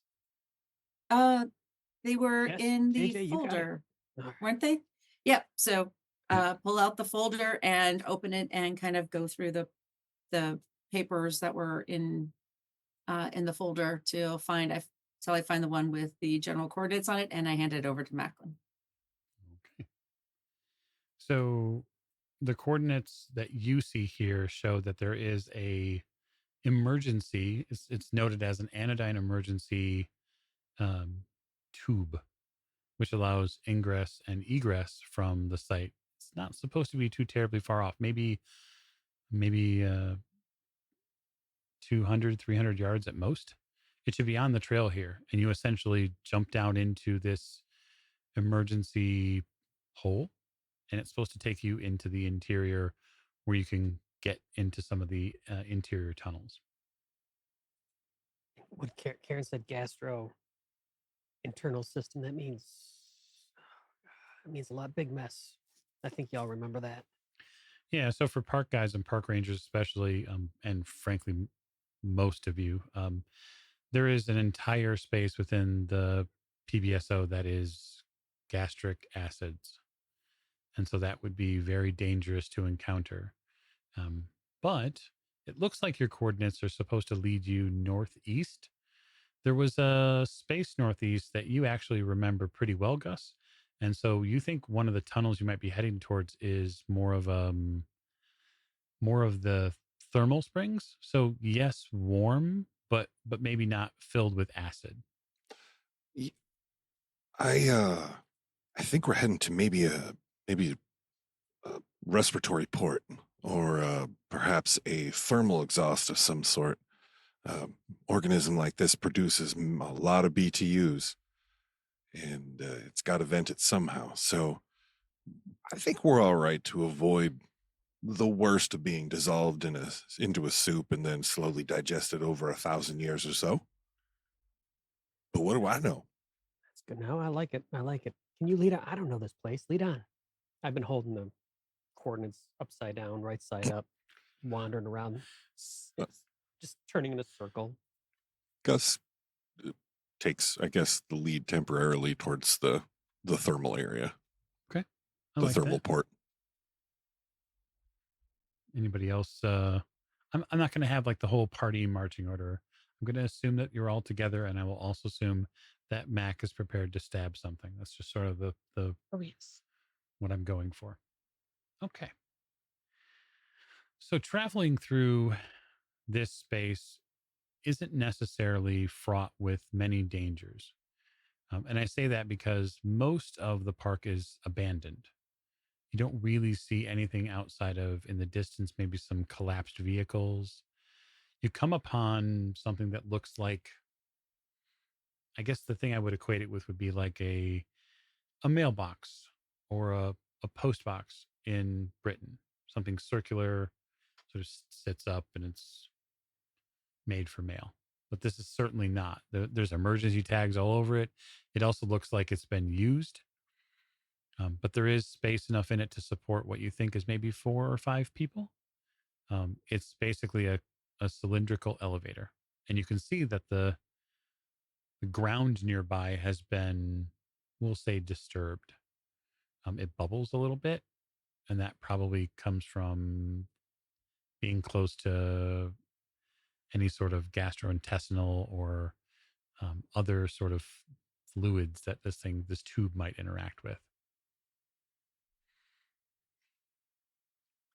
I think I found our ride.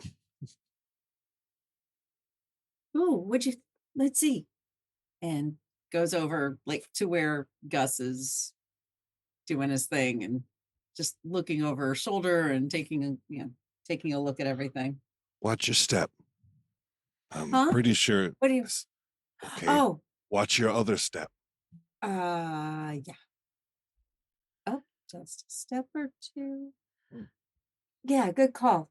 Good call. So I think for the security agents that are here, because I know there are 2 of them, these sort of rescue and emergency pods are something you would have been briefed on, but probably never used because they were considered sort of a last resort. If there was an issue in the park and there were management members that needed to egress, this is something that they would use. And you don't know if it actually will go back down or if you're going to have to find a way to, well, make it down the tube. This right here is So why Karen made it, and a lot of our friends did not. She had access to this stuff. Hey, TG, man, give me a hand. Boost me up on top. I'll do so. Mike, Mm-hmm. would this qualify as one of those those vehicles that was on my character sheet? Yeah, so you could technically use Okay. this as a vehicle, sure. So that will definitely pique JJ's interest, and she will start checking it out fully to see if it's operational, and if so, if by some chance either somebody maybe left the keys in it, or if this would be, she'd be able to slide it and maybe be able to utilize this. Behind the visor in the passenger side. Yeah, sometimes it's still occasionally. I don't know if this is an older model. It might have one of those. What do they used to use? Those little pull out like little drawer things. What do you see up there, Gus? Well, he pokes his head over the side to look down at TG and Mac. Well, I have an option. It's not a great one, but it'll be a hell of a ride. Well, it sounds like JJ can drive this thing, and if you can get it started. Oh, started. That's okay. That's a different choice than what I was thinking. He slowly pulls his head back up over the. Started. You hear his voice from, man, started. Just like gravity do it. Yeah, so there's a couple ways this specific type of vehicle can work. So JJ knows one way, which is to basically turn the machine on and have it effectively drill into the flesh to get back down into the main tunnel system. The other way to do this would be to have perhaps James's character rig it to work. I would just say tinkering with something like this, even though it's Anodyne tech and you're familiar with it, it could result in, say, a potential one-way trip. Because right now the park isn't powered up, and you're limited on your available resources. Yeah, he clambers down off of the top. Yeah, so if you want to go down and then back up, he points at JJ. If you want to go down and roll the dice. All right, so Your way is a contingency if all else fails. That's great to have a contingency, but please, JJ, let's try your way first. I don't want to stay down there. Oh yeah, sure.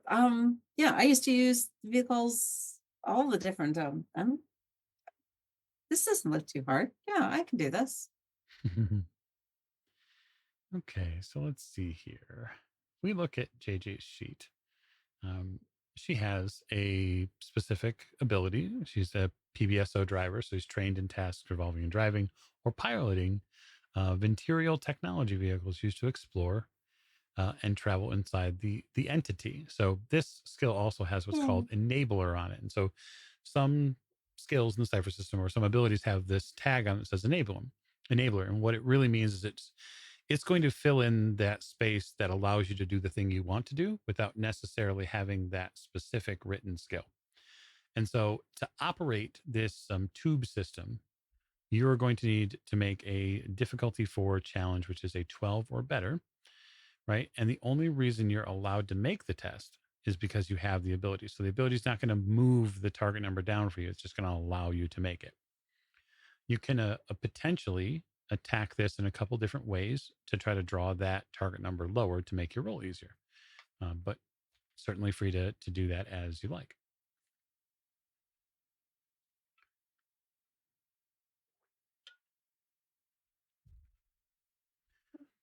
That is a good question. I don't know.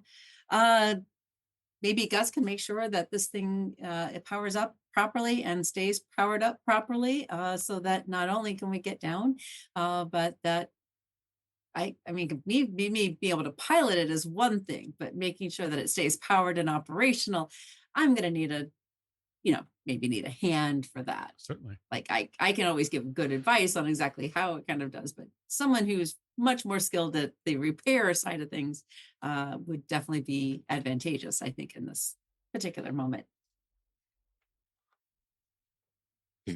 Holding one of his bags of tools, Gus looks around. So, you guys had know anybody, or? Oh, it's me. Yeah, I'm on the That's disassembly side of things, Gus. This is you.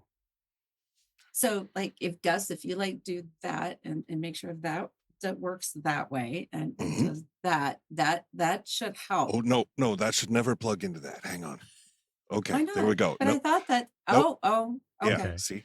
So Gus is going to help you. So that lowers your difficulty from 4 to 3. And so your only other option to lower it would be to spend effort.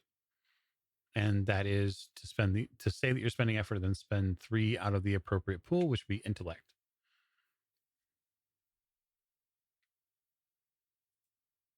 I think I could do that because I'd like to give us make sure that we can actually do this. Okay. So I will put forth that effort and spend 3 out of my int pool. Yep. And so it's 6 or better on D20. Oof. That is an 18. Okay, very good. So with Gus's help and your know-how, I like the idea of these circular sort of tubes and the vehicle delivery system which is in them kind of being like a roller coaster. So you have to get into the seats and you have to sort of strap yourself in. You get this thing going, you get it powered up, and you sort of begin to hear and see this cylindrical portion of the pod begin to spin.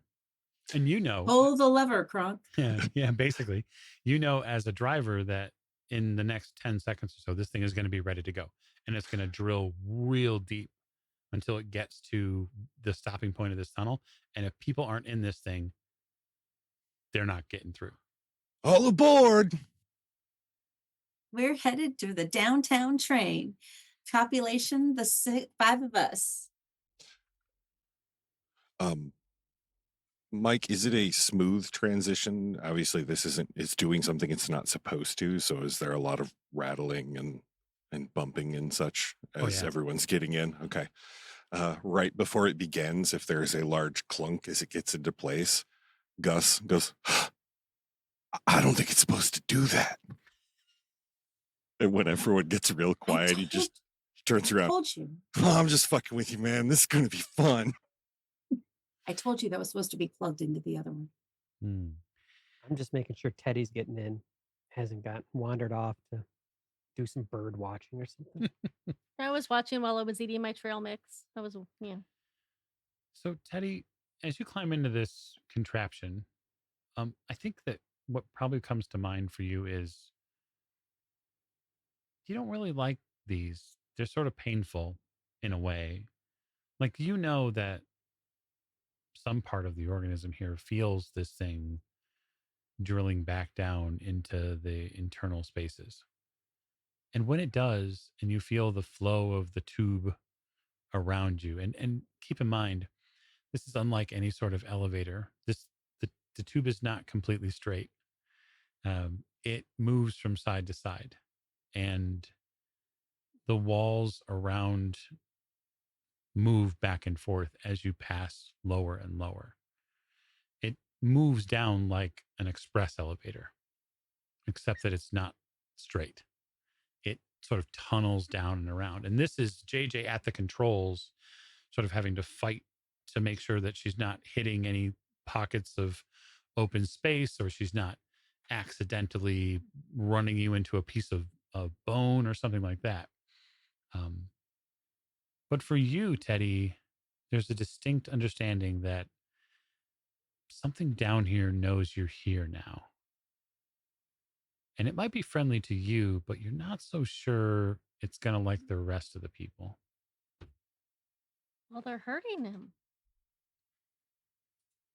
What's that, Teddy? What? Hurting it? No, nothing. I can't feel anything. How do you know? It feels. It's a giant mass of flesh, Teddy. Covers 70 miles.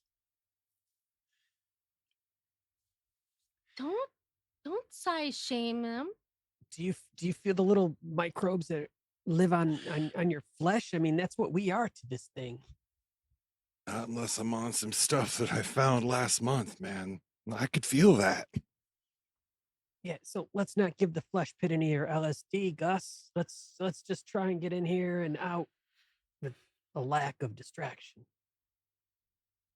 The tunneling unit bottoms out where it's supposed to. You find the endpoint you need, JJ, and you're able to traverse this space until you hit this interior landing zone.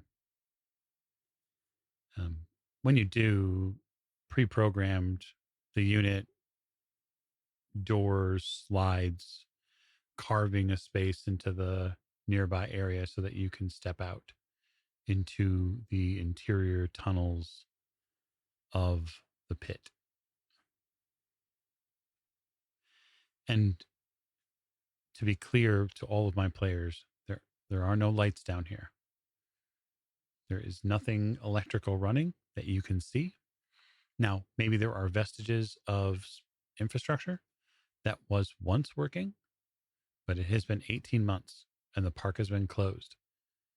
And now some former employees are back to find something fun. And I whip out my flashlight that was in my bag. Mm-hmm.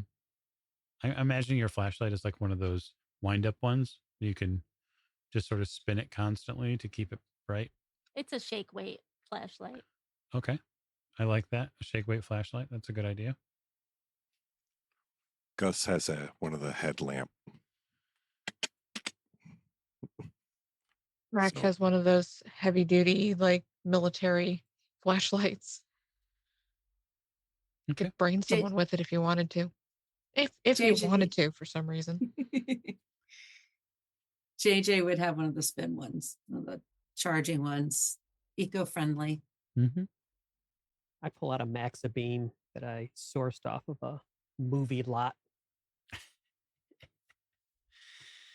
All right. So before I ask the group who is first to step out and why is it Teddy, but before I do, I am going to remind you that we're going to have an hourly ad break. And so we'll take a few minutes and step away and grab some drinks and then be back with more interior portions of Mystery Flesh Pit RPG, which we are putting on for the Lupus Foundation of America. We're striving to meet our goal. We are at 210 out of 250. Thank you so much for everybody who's donated and shared. And we want to especially thank Monty Cook Games for being supportive of us. That's been a huge help. And we will see you after the ad break. So don't go anywhere. Things are going to get real fleshy real quick.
Alrighty.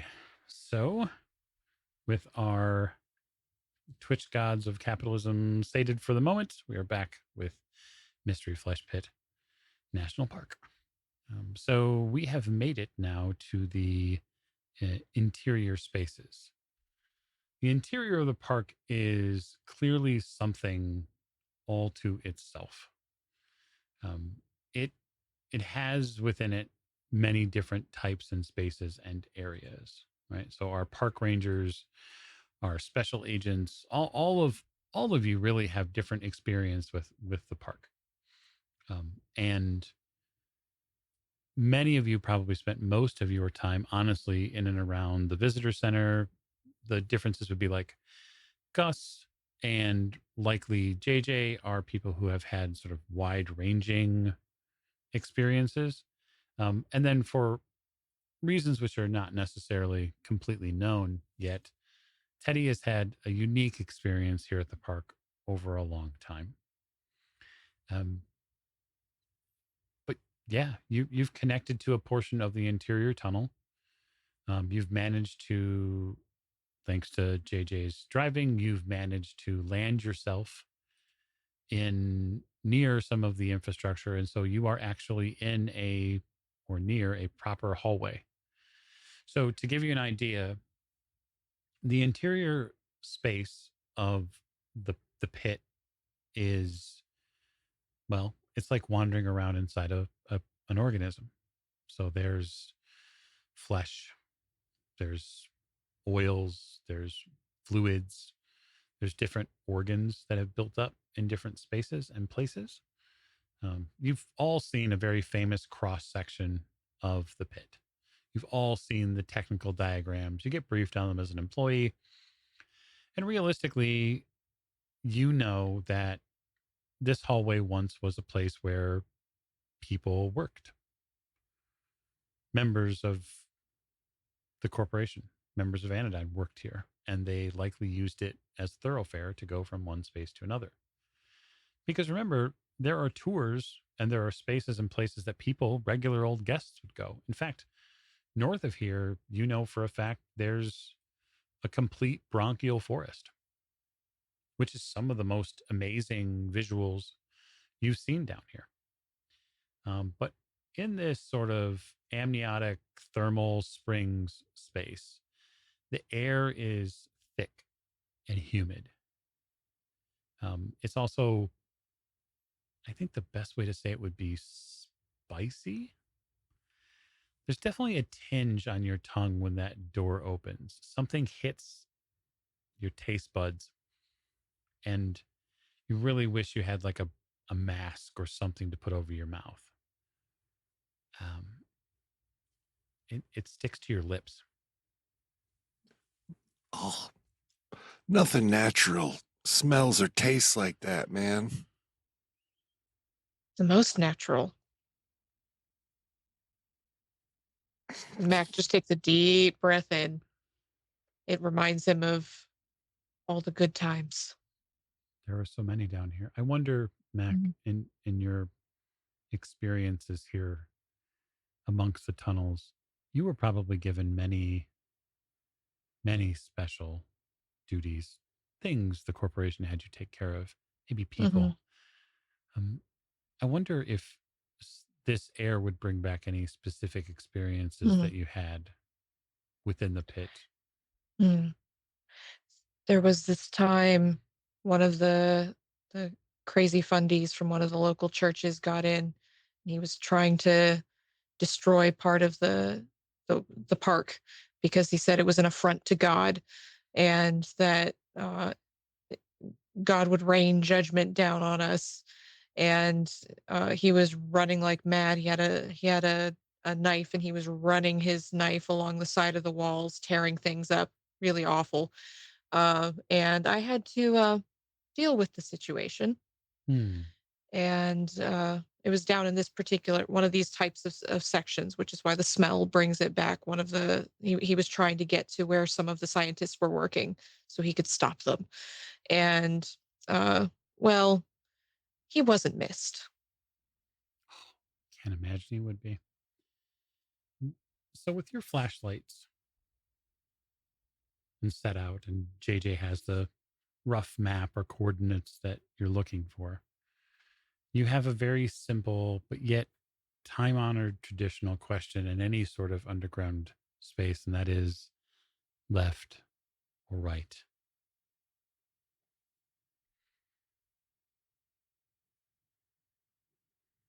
I start eeny, meeny, miny, moan it.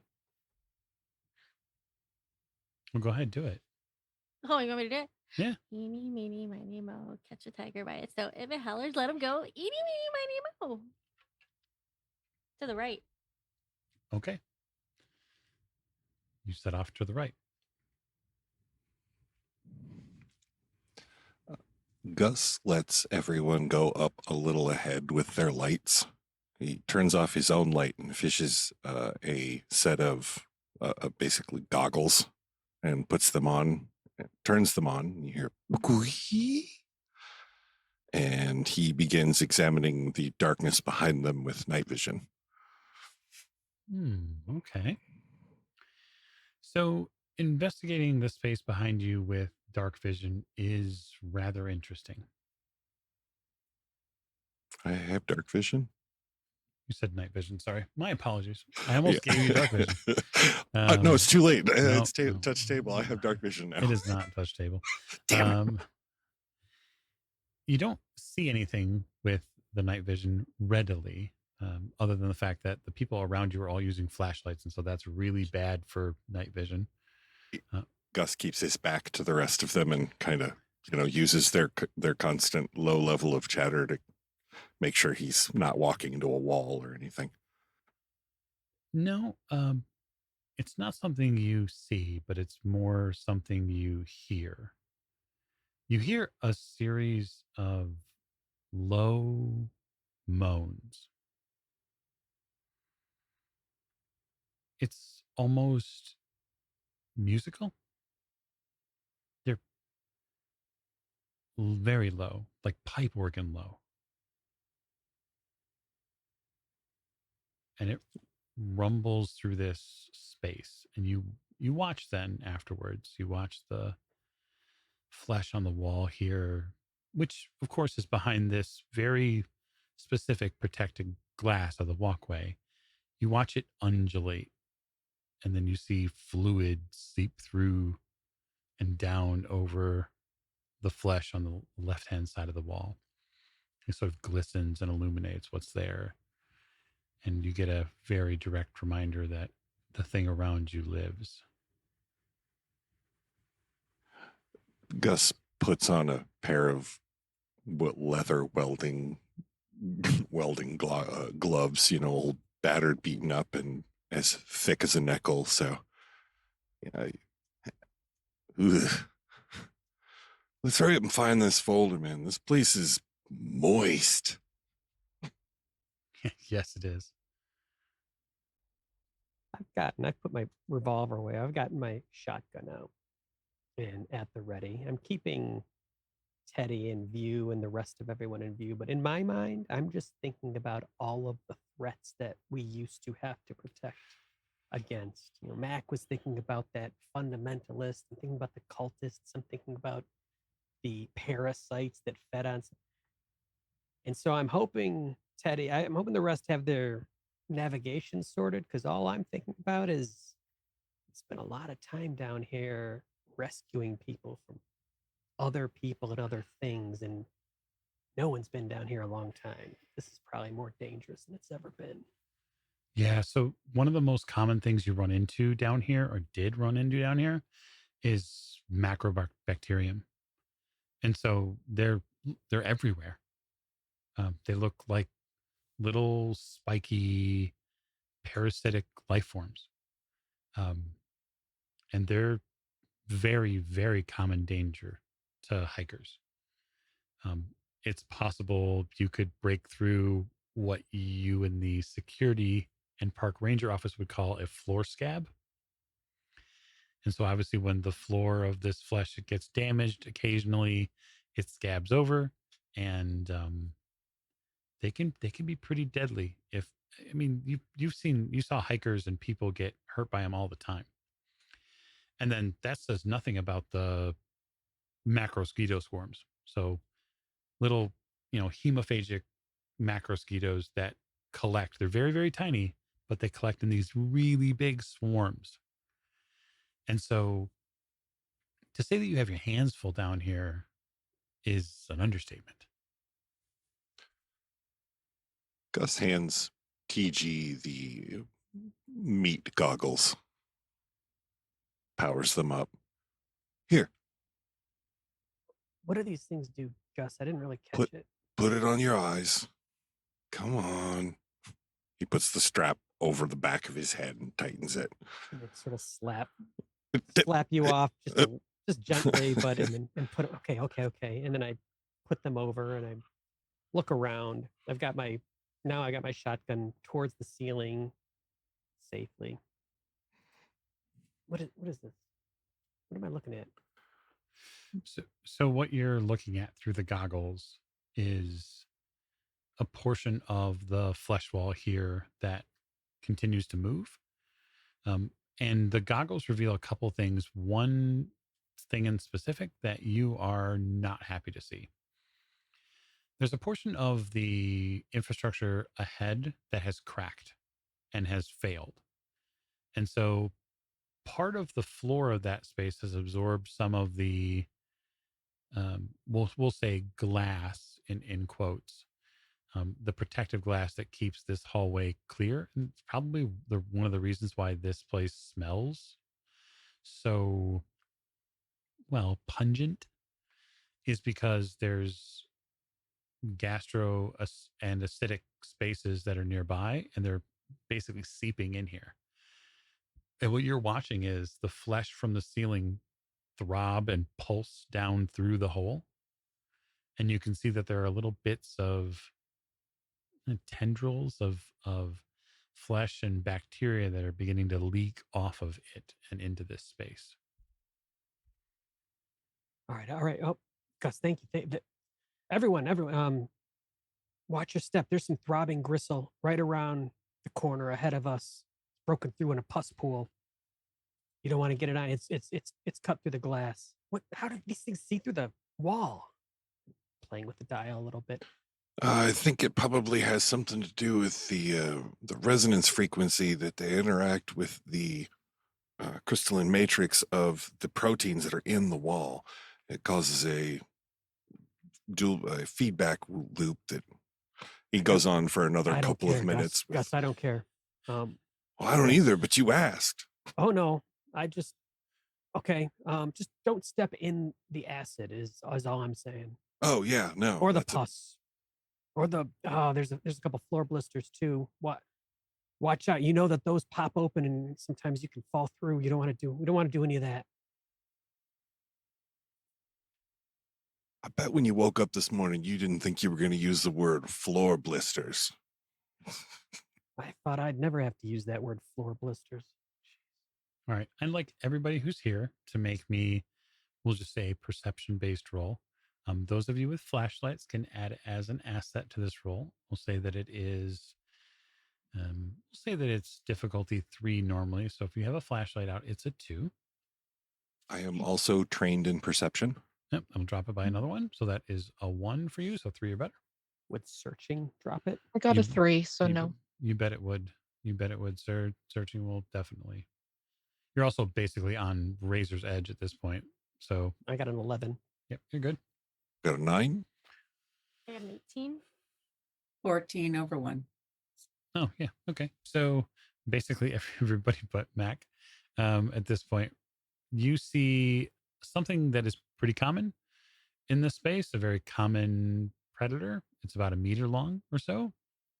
They're generally considered nuisances. So this is a copepod. And copepods are low to the ground.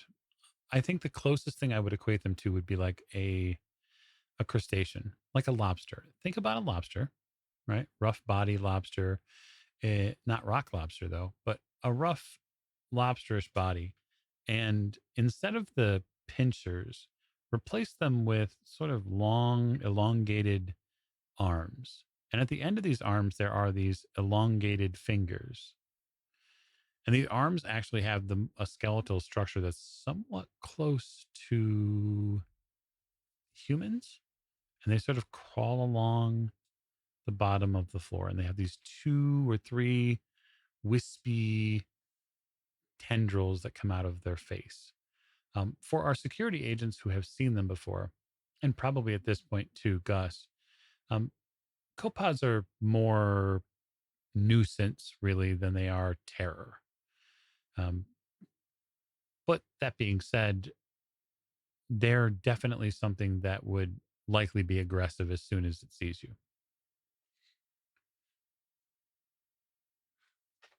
Gus drops back into, or, so not it's more so obvious of a position, standing out in the middle of the walkway there.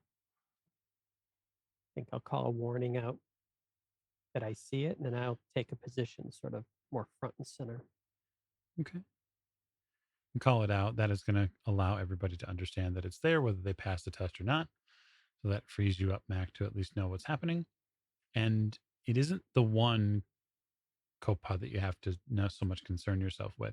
It's that when they move forward on because they sort of slide forward, of course, even as a somewhat lobsterous body in the back, there's no water, they're not floating. They click. So all of their, exoskeleton plates click as they move forward. And so you can hear them shuffle and click. And that's when you realize that there's definitely more than one of them. And so in the darkness, there is something clicking your way.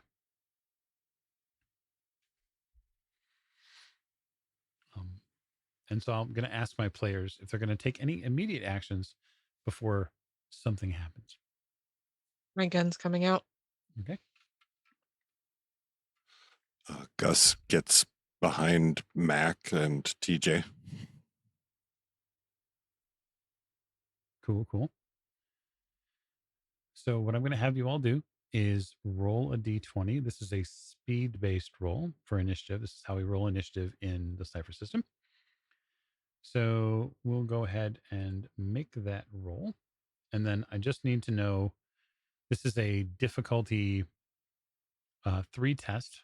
The difficulty is always based on the tier of the enemy that you'd be fighting. And then if any of you are trained in initiative, you can let me know. I am. I'm shocked. My tough I know. body is slow to react, I am. so I'm hindered with initiative. What does that mean? Is Okay, that yeah. disadvantage? Yeah, essentially, it's disadvantage. What it is when you're hindered at something, it means the tier automatically goes up. The challenge rating goes up by 1 automatically. So yours is 12 or better to succeed. Mine is also that.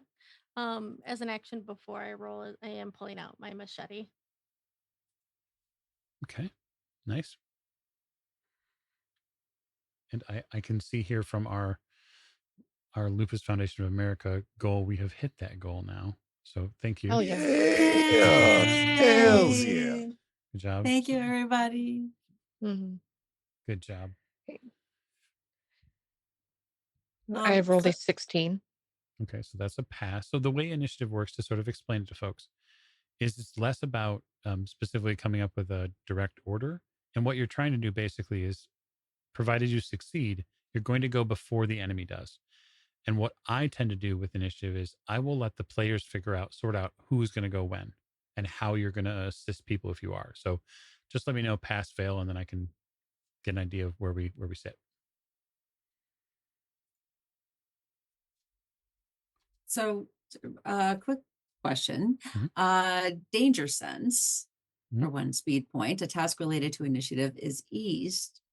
Would that relate to whatever I do, or would that bring the difficulty level down? How does that work? Let's check it out. So your task related to initiative is ease, so it's going to bring the difficulty down for you. So yours is 6 or better on a d20 rather than 9 or better on a d20. It also says you pay the cost each time this ability is used. So Yeah. if you're going to use the ability, it's going to cost you a speed point out of your speed pool. Yeah.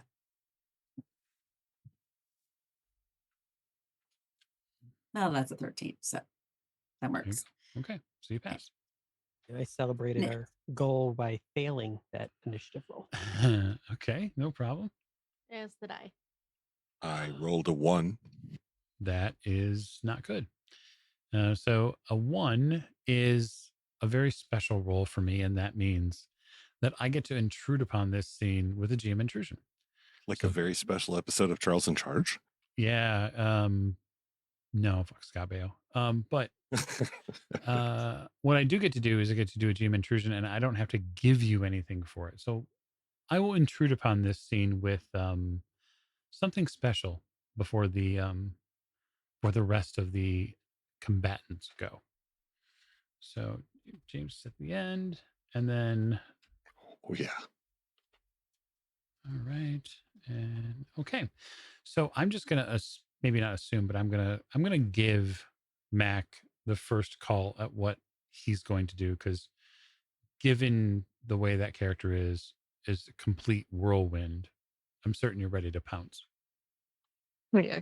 Can I see the thing? But there are multiple things, but yes, you can see them. The closest thing Mm-hmm. is getting a shot. Okay. So it's a challenge rating 3 to shoot this creature. Okay. Let's see. Got my handgun.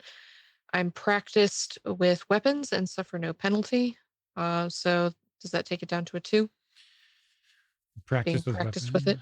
I don't know if it's technically a skill. I would just say that you'd be able to use them without a penalty. Okay. Okay, cool. Okay, that is a 14. Okay. That is 100% a hit. So it's a medium weapon. Yes. Okay. Medium weapon. So it'll do 3 damage. And okay. You shoot it. Pow. So everybody gets a pretty clear and immediate response from Mac's gun that goes off.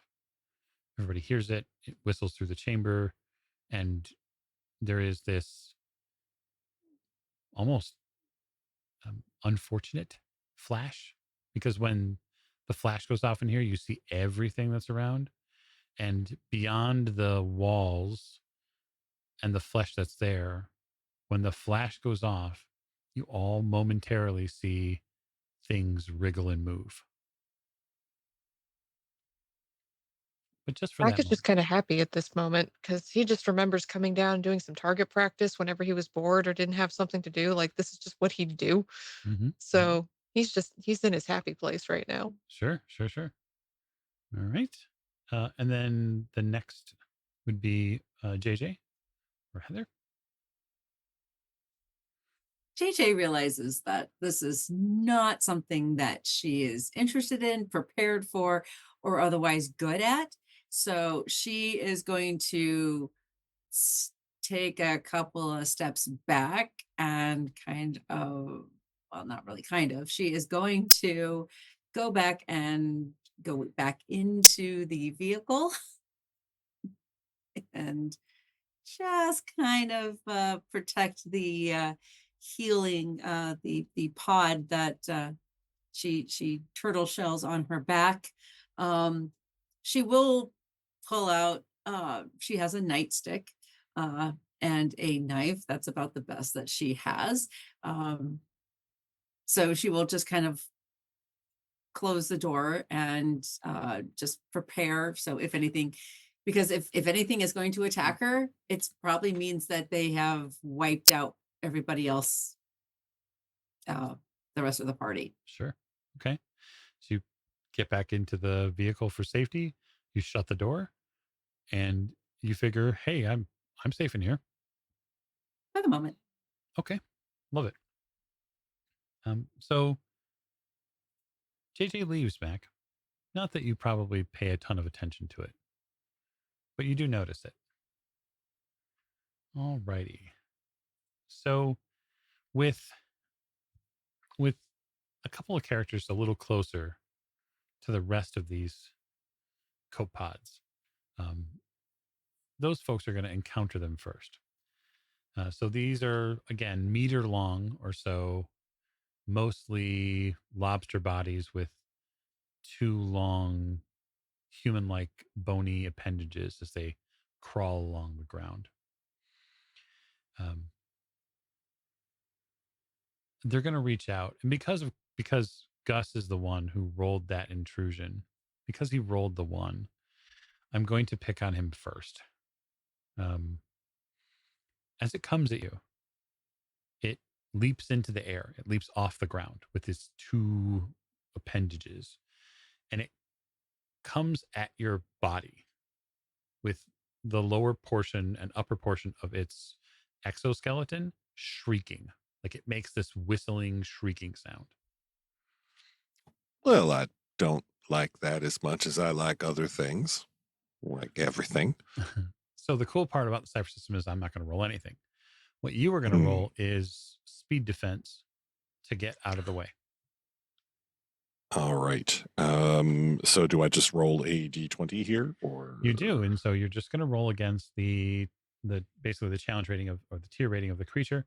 And so these are 3, and if you are, say, trained in speed defense, you could drop it to 2. I am not. Okay. He is not particularly fast. I rolled a 16. Good enough. You duck as this thing sails around you, and thus gets way, way, way closer to TG in that regard. But there's 2 of them, and so you dodge one. But the question will be: is do you dodge the next one? But I don't think the next one's going to go after you. I actually think that it's going to end up going for TG, who seems very aggressive. So this one scuttles up and close towards you. You hear it scritching and clicking as it goes throughout the abandoned passageway here, and it leaps at you. You get that same sort of shrieking and whistling that comes out of it. This is the one that Mac must have shot, because you can see that some of his exoskeleton's missing. All right. I am not speedy either. I rolled a 13. That is enough. Oh, good. You duck. But I do not make an embarrassing noise when I duck. I duck very majestic and strong. Yeah. You are a hardy security agent, so you heartily duck. Very hardy, yes. Okay. So that is the combatants group. And because it's the combatant group, and because we've had a 1 rolled at this combat, I'm going to, we'll just say, lightly intrude upon this scene and add some more fun. Because the system and the passageway here has been damaged recently, this space and area is going to be invaded by fluids from the ceiling. So the rush of these copepods and the movement of the flesh of the interior wall here makes that crack down at the end of the space larger, and it splits wide open back towards the tunneling machine you came in. And the pit is going to eject some gastric fluid in this area. It's going to do this for all of you who are subject to it. Basically everybody but JJ, because she decided to get back in the tunneling machine. And so you all have a challenge rating for digestive fluid attack coming at you.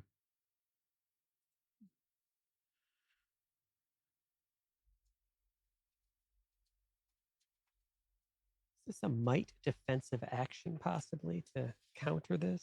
Let's see here. Might. So the way I like doing this would be to ask you, the player, tell me a way you would use might to get around it. I am very good at jumping. I am going to leap forward and dodge some of this liquid that it's liquid, so it's going to spatter, but also pool and run, and shout out, "Let's just go, go, go, go!" Right.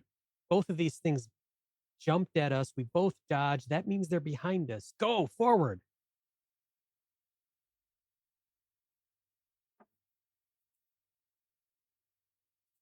probably doesn't matter because I just rolled an 8. It does not. Uh, Okay, so that's see. TG and then Mac. Would my quicker than most apply here? Let's read it for the whole class. Quicker than most. Experience has honed your reaction times because in most situations, those who act first gain the advantage. You're trained in tasks related to initiative, seeing underlying patterns, and solving puzzles. I'm going to say So no. tasks related to. A test related to initiative. I don't think this is an initiative test. Oh, This is something that you could, in fact, use the fact that you are trained in speed defense to lower the target number. So that. Oh, but I'm wearing armor. I've got my Kevlar on. Oh, okay. Yep. So I can't. That's why I didn't go for that one first. No, Okay. All right. So I will.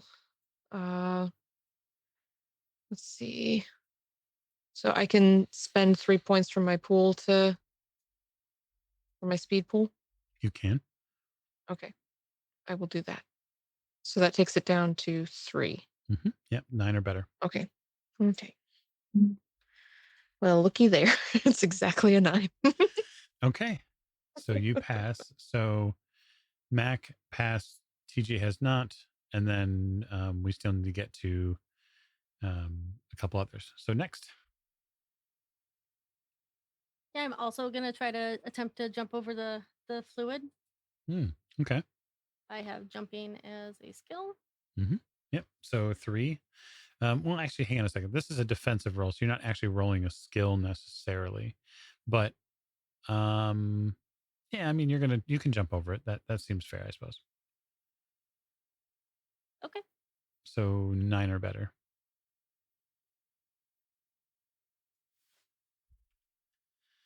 What you got there? Can I spend XP to reroll? You can, if you have XP. You should have XP. So oh no, I don't. I have 0. But it's the start of a new session, so I should have at least 1. You should have at least 1, yes. So okay, well now I have 0. Now you have 0. So in the cipher system, one of the things you can do with XP is you can spend it. And normally I would have given out XP during a GM intrusion, except that James rolled a 1, and so I didn't have to. And so all the characters have at least 1 point of experience, which they can use to re-roll. And that also means they can use it to have other people re-roll too. If somebody fails and they don't want their compatriot to fail. So yeah, go ahead and re-roll. Okay. And is this a might? Oh, I'm just doing it. It's just a test, right? Yep, it's just a test. Okay. The emergency broadcast system.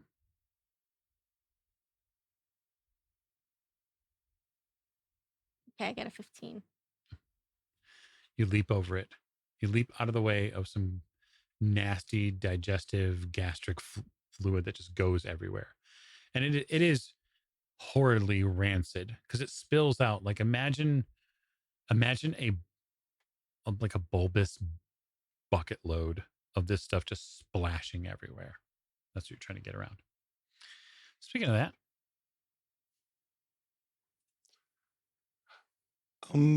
Gus, actually, I would like to spend 1 intellect point for the tinker, for his tinker ability.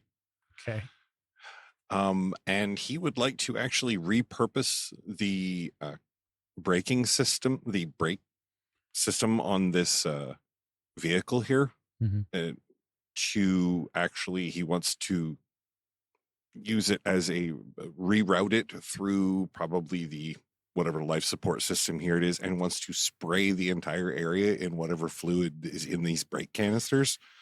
So I love the idea, except that you need an action to actually do it. You're reacting to this. So, this is a reaction. Yeah, okay. This is 100% a reaction. All right. Well, then he's just going straight might because that's all I've got. Okay. 17. That is enough to pass. So am I correct that our one hardy agent is the only one who failed? But I'm so hardy, so it shouldn't really matter. No, you're gonna take 4 points of might pool damage. That's what's gonna happen. That feels like it matters. Yeah, it does. So you do have ways, as all players do, to recover pools. And so you have the ability as a single action to make a pool recovery roll, which will give you a D6 plus 1 points of pool points back when you need them. And just so we're clear, when we do get into places where you get damaged, you lose your might pool first, then your speed pool, and then eventually real bad things happen. But I'm almost unstoppable, Mike. I'm not worried. Me either. But that's the GM intrusion that has gone off this round. All right. Um, 10. and it also means it's your action. TG, I so- would like to explore dark places with my shotgun. Okay. And I would like to shoot the one that Mac wounded already. Okay. So it's a challenge rating 3, so 9 or better on your D20. And then you can, if you'd like, either spend effort to lower the difficulty by spending pool points, or if you have a specific skill or something like that. 9 feels all right. 9 feels all right. Come on. 14. Very nice. So with the tooth dice. Yeah, Tooth dice always does me well. That's 4 damage, plus I get 1 additional because I'm a firearms master. So that's 5 damage. That is significant. So you blow an enormous hole in the escape pod. It is definitely fragmented. Like its exoskeleton has ripped apart, and it is now crawling around, sort of listing, but the body hasn't stopped clicking. And so it continues to click. It continues to sort of shuffle towards whatever living thing it can find.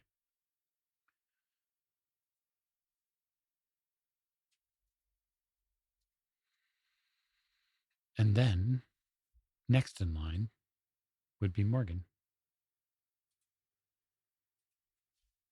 Oh, it's my turn now? Yep. For real? For Is- reals? For reals. For reals. So how many of these clicking lobster looking things are around us? 2. Oh, well, phooey. Okay. I was going to use a player intrusion if it was more than, it was 3 or more. Mm-hmm. But so sad. Okay. So we are going to use swipe at the nearest one. Tell us what swipe does. So swipe, if you spend 1 speed point, it's a quick agile melee attack. Your attack inflicts 1 less point of damage than normal, but dazes your target for 1 round, during which time all tasks it performs are hindered. I love it. And so I'll spend 1 speed point for that. And I have a machete, which is does 3 points of damage, so it'll only do 2. Yep. And yeah.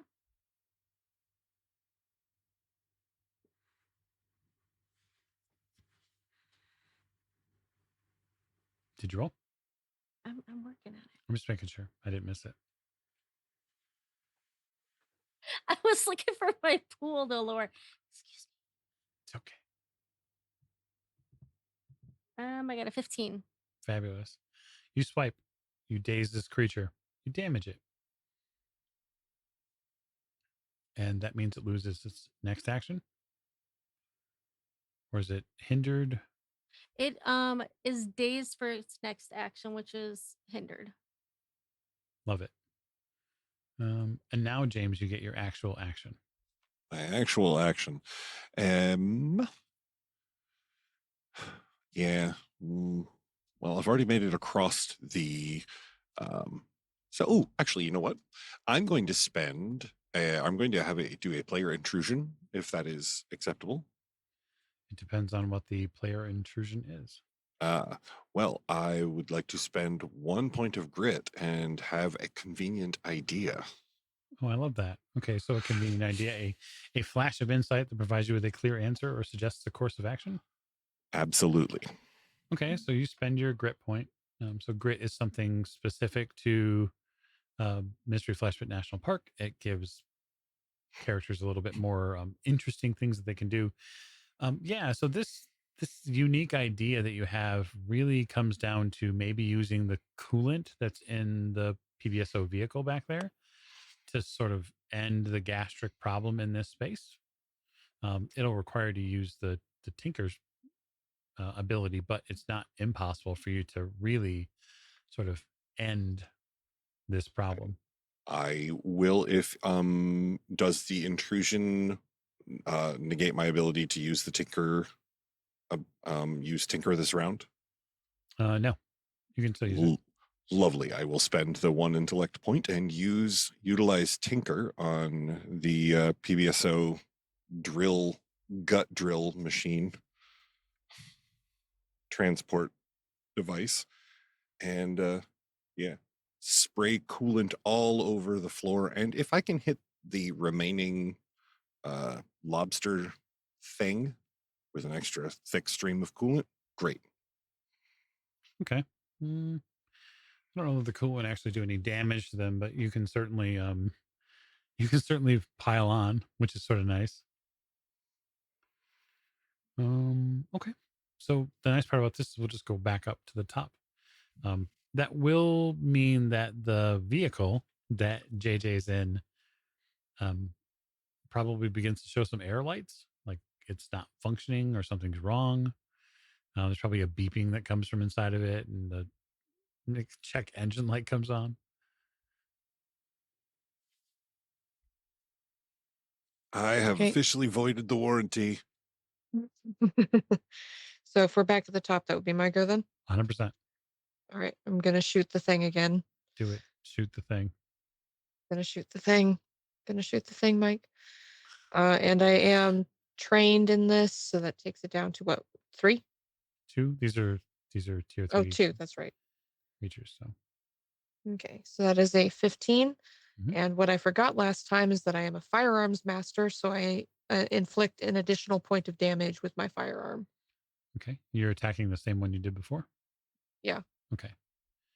It collapses. You basically place the shot exactly where you need to. It goes through the exoskeleton, and these human arms just sit and twitch and twitch and twitch, with the leftover remains of whatever TG didn't blow off with the shotgun. And now there is just simply one enemy combatant. Let's that a cackle, like an actual cackle. It's slightly unnerving. And that means we move to JJ's action.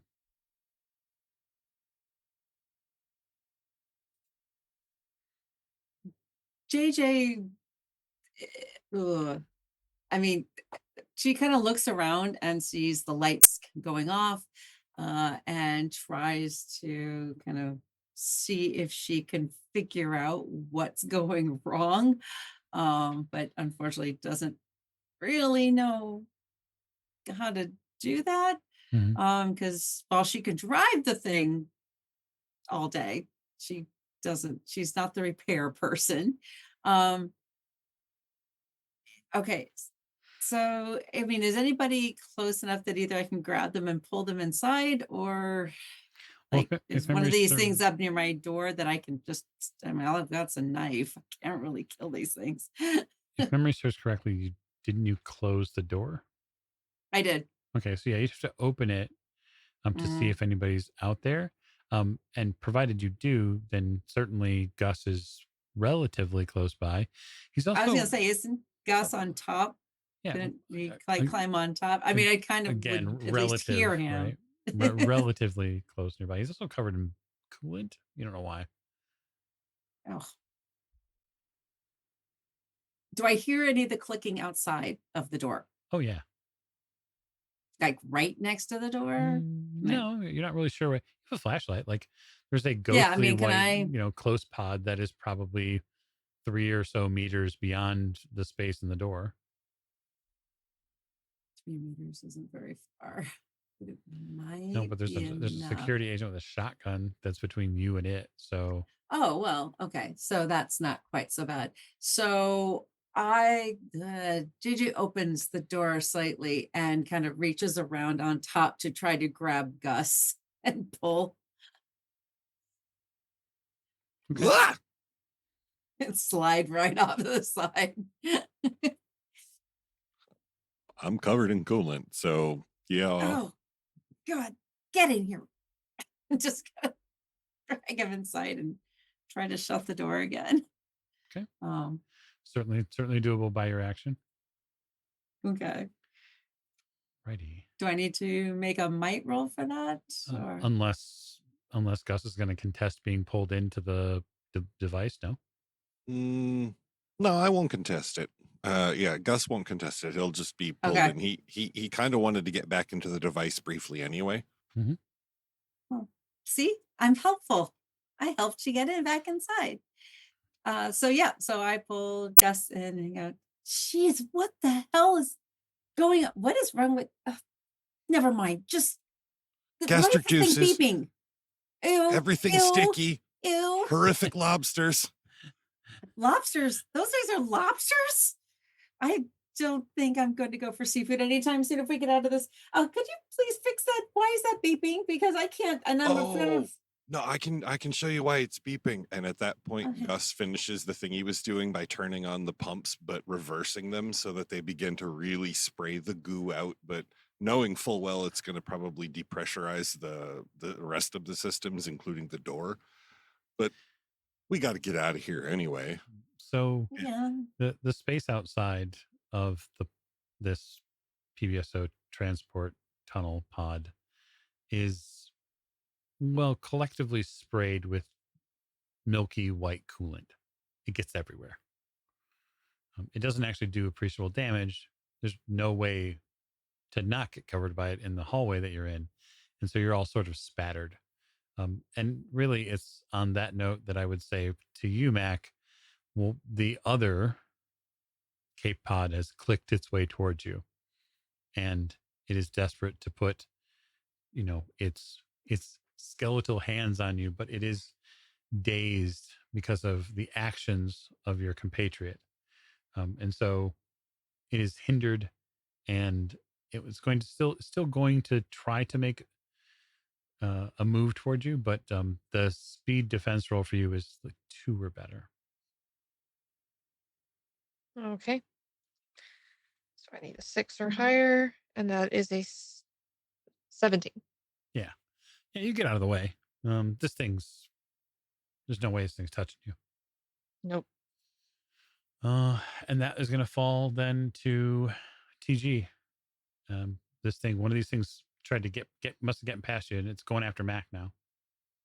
Well, that means it's really close. So I'm going to turn the shotgun around, hold it by the barrel, and then overhand swing and crush this lobster just like you would at the dinner table. Okay, I love that. Going through my pockets to see if 19. So I'm going to use one of our donations that's been made, and I'm going to force you to re-roll that. Bum, bum, Why would someone hate Lupus so much? Make me re-roll a success. 11.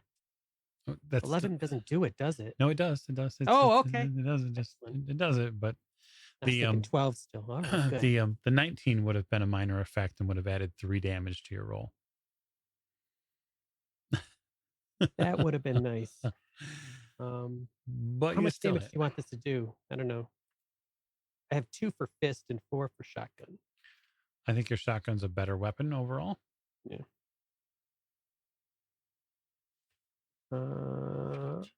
Then 5 points. Okay. You blast it. Morgan? Yeah, I see this thing going after TG. And he's got a handle on it, it looks like. But I'll run over and smack it with my machete again. Okay, go for it.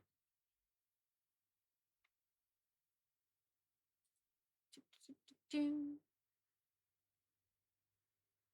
gonna be a speed defense, right? This is going to be speed roll. Speed roll, yeah. Yeah.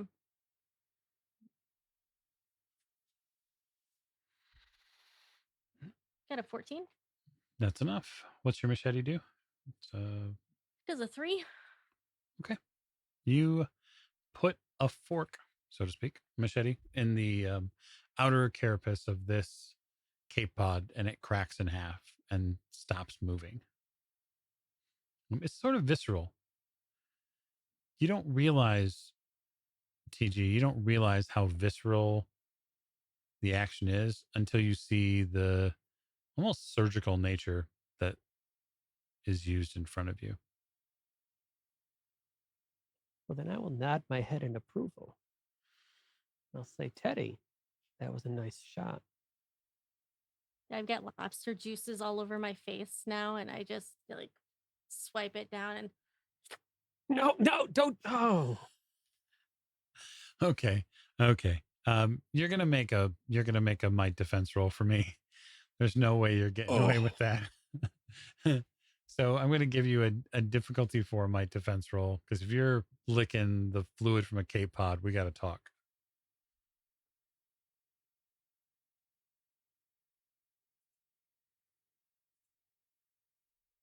You rolled a 1. I Tell me you rolled a I 1. did.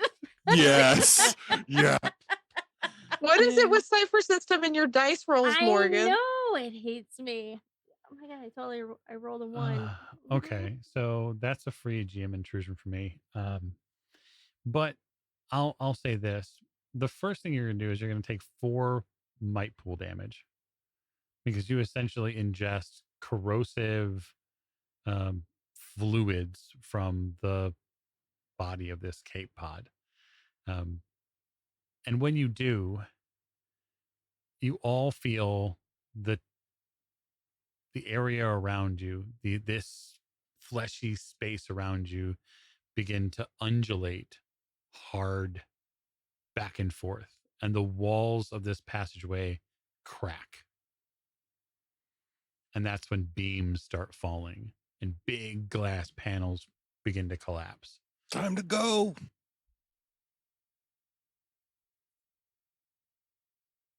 I don't want to pull a Captain Kirk and get crushed by a bridge falling on me or something. yeah, I think we all are going to hightail it out.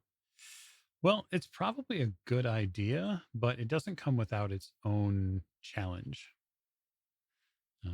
So this is an environmental hazard, and the environmental hazard that it is a rating 5 environmental hazard. So there's a lot of ways to potentially get around a hazard this big, but you're going to have to figure out how to do it. You can do it together. You can do it by yourself. Essentially, you have to tell me where you're going to go and then how you're going to get there creatively to safety. Is this a rapid move, or is it's collapsed and now we have to get over the collapsed thing? I think that it's more like it's collapsed and more is going to collapse. And so it could be picking up portions of the superstructure and moving through them, or it could be slipping your way through tinier open spaces or pockets. The challenge really is that you're going to come in direct contact with the flesh wall. And a lot of you would know that that can be sort of its own danger too. I would, being from the vantage point of being at least covered from things falling everywhere, would like to be able to utilize, if at all possible, I'd like to use my grit and use my player intrusion to help my fellows who are the 3 that are still out and dealing with this. I would like to use serendipitous landmark. Okay. So it says, just when it seems like the path is lost, or you are a trail marker, landmark, or simply the way the terrain or corridor bends, rises, or falls away, suggests to you the best path forward, at least from this point. So if I'm from my vantage point, if I can probably see the better way for them to maneuver through all of this falling debris to make it back to the pod where Gus and myself are safely in, I can be there I'll open the door and I can call out, shuffle left, go this way, move that way. And basically just shout out directions for them to safely make it back. Okay.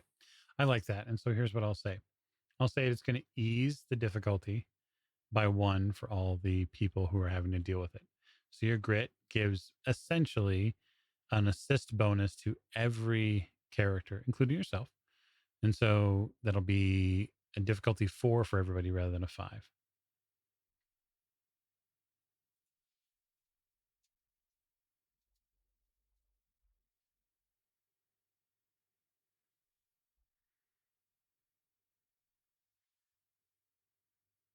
I'm going forward, so Okay. Yeah, we're not going back to the pod, JJ. If we Oh, JJ, we have a mission. No, show us the what? way forward. show us the Don't way go, out of here. don't Yes. show us the way back. Show us Oh. the way forward. All right. Fine. Come on, Gus. Guess we gotta go. Okay. I was my plan anyway, man. And I will utilize the same thing going Yeah, forward sure. since they don't want to listen going back. No, So the only way out is through. You all need to make a, Mhm. we'll say, a speed defense roll or a potential might roll. It's difficulty 4, so it's 12 or better. You can Mhm. spend effort. Just let me know if you're spending effort, and then let me know what you get. So I'm Go, gonna sorry. use one of my abilities. Mhm. I'm gonna use chaotic, where I can re-roll a roll that didn't go so well. Oh no, what happened? I got a 2. Yeah, that's not helpful. It's not helpful at all. Yeah, once That's that. better. That's a 16. Okay. Okay. Cool. You fight your way through and you find a pathway with a bit of JJ's assistance, but also just your pure speed is super helpful. 20 JJ on the gets a die. 7 and Oh, 17 sorry. here. No, It's okay. Okay, so 17 is going to pass. And then, James, what did you get? 20 on the die. Okay. So, yeah, it's a critical success. It doesn't, unfortunately, do anything specific for you in this regard. But you are able to do it. I don't fail. That's the important part. I do have climbing gear. Can I use that to make this a little easier? Yeah, sure. Good. Grab into your backpack and grab out some pythons and Hopefully it's a grappling hook gun. That would really be what I'd like to have. But if not, maybe it's just a grappling hook. I like a grappling hook gun for you, sure. Yeah. I'm gonna aim it at a cartilage nest just over the side where JJ had pointed out a path. Mhm. Does Teddy notice him doing this? Oh yeah. Duh. TG, no. What? No, you're gonna hurt it. Or what? It doesn't feel pain. It's the internals. Just like we don't feel pain. You don't feel your digestion. It doesn't feel the digestion, Teddy. I feel my digestion. Yeah, but you don't feel your stomach. You don't feel your internal organs. It's the same thing, right? Yeah, Stop yapping. Get moving. Hurry up. Things are falling. What is Don't- wrong with you people? I put my don't shoot that. Don't grappling shoot. gun away and I grab a rope and I swing my lasso and I throw it around a gut pouch that is right on the other side of the cartilage nest. This won't hurt it, Teddy. And I make it clean and I roll 16. More than enough. And I leave the rope in case, Teddy, Gus, JJ might want to use it. They might come back. You never know. I rolled the 16. And I tiptoe around TG's rope. And I just under my breath, it's okay. It's okay. He doesn't mean it. So the path you find is very serendipitous for a few reasons. It actually utilizes the natural tunnels here that exist within these flesh walls that are outside the passageways. And you end up moving down and through some spaces. You get into a lower portion here of this section of the PBSO, and you're sort of having to move over dunes of different types of flesh and around pools and pods of different gastrointestinal and bile sacs and proteins, etc. But it's at that point that you start hearing something vibrate, like a piece of electronic equipment vibrate. Can I use my identify on that? You certainly could probably use your ears, sure. Well, I mean, like I using the skill identifying. I mean, specializing in technology from this area. I mean, you might be very well familiar with many things that vibrate, but I don't know you'll be able to pick out a vibration by the ear. No, I didn't leave any of those on, especially not here. The neighbors' lights would have dimmed, and they would have noticed by now. So no, all of you would hear that something is vibrating, and then I would just say, JJ, you feel something vibrating.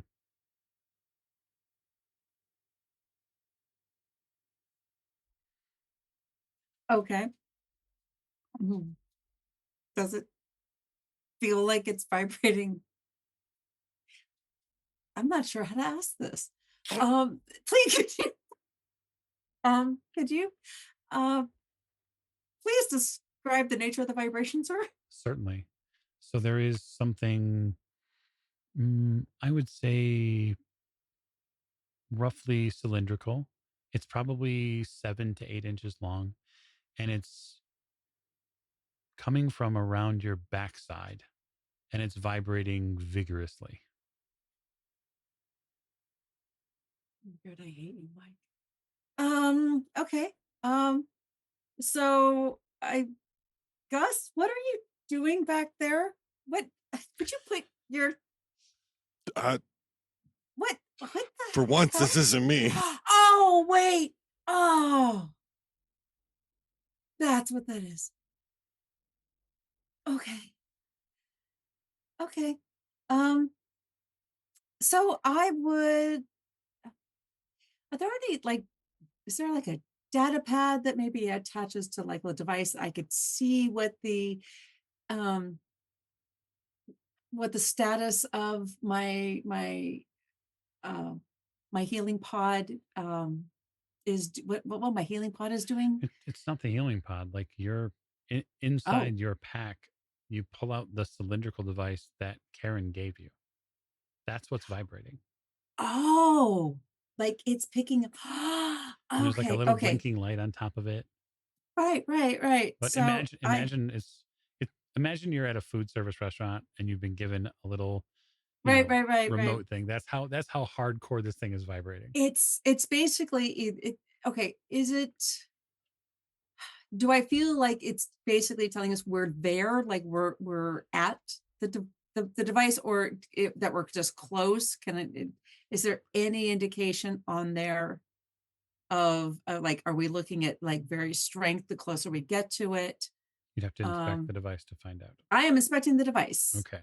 Because the long, hard, vibrating metal cylindrical device that's in my hands, that's yes, I'm inspecting it thoroughly. Okay. Deeply, intimately. Intimately. Okay. Well, Yes, we yes, better be yes, careful yes, with yes. that here. Yeah, So you started it. certainly that's my job. So inspecting the device, you get a sort of rough grid pattern that comes up. And this is something most of the rest of you are going to see if you're paying attention to it. It's loud, it makes beeping sounds and everything else like that. There is a grid pattern, and there seems to be a dot on it. And then as you're moving it left to right, there's another one. And you're like, oh, okay. So I guess this is some sort of dowsing rod or some sort of locator Tracker. to Okay. move in this direction. I guess that's what you figure. So very much am I like seeing the thing, like, should I be looking up? Is coming through are they coming through the ceiling? So am I picking up more than one? Like, does it seem to be guiding us in a direction, or is it more like it's letting us know there are multiple things? No, it's more like it's letting you know a direction to go in. And so for you, Excellent. Gus, this is a fascinating device because there aren't a whole lot of tracking units that work down here. because of obviously all the obstructions. It must be operating on some sort of subharmonic frequency that is not impaired by the flesh. That is fascinating. Can I see that for a second? Thanks. Let me see what that does. I think it's telling us that we're close, that we should probably keep going. And it's my hand's starting to go numb. The vibrations are pretty strong on this. So we need to go, and I kind of figure out where it's kind of, we need to go that direction, Mhm. if I believe this correctly. Yeah, you're going to have to crawl down into some of these muscle Ugh. strands. So Boy. the stranded muscles here are going to take you down. It's almost like a meat ladder, I guess. It's the best way I could say Meat it. ladder. But you're going to have to get on your hands and knees and crawl down through this meat. So I kind of bend down and get down on my hands and knees while this vibrating cylindrical locator is making my hands a little numb. And I kind of push it forward through the meat, just the tip of it, just to make sure that Certainly. I'm in the right direction. Yeah, you get it adjusted as far as the direction it needs to go, and you can sort of also maybe just use the tip of your fingers to hold it, because holding it all at once, like the vibration in your hands, it actually sort of hurts. Okay, everybody, I think we have to go through this meat section, the muscle. The trackers, we've got to be close if the trackers start to pick up the signal. So squeezing through this Hands space cramped. is not going to be without its own challenges. So to get through this space without being stuck or potentially constricted upon, it's a difficulty 3 challenge. And so this is a might more than it is a speed roll if you're going to spend pool points.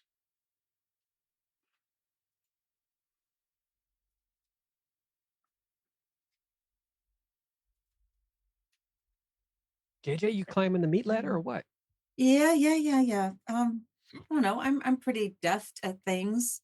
I have enhanced speed, so I gain 3 points to my speed pool. Yeah, it's already accounted for in your character.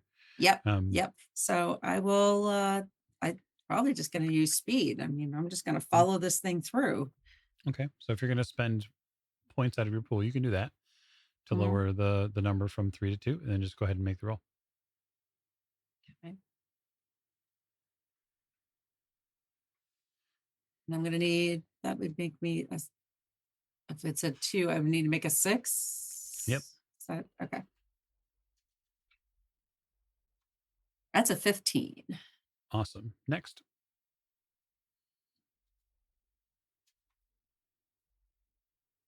Or is it just you going?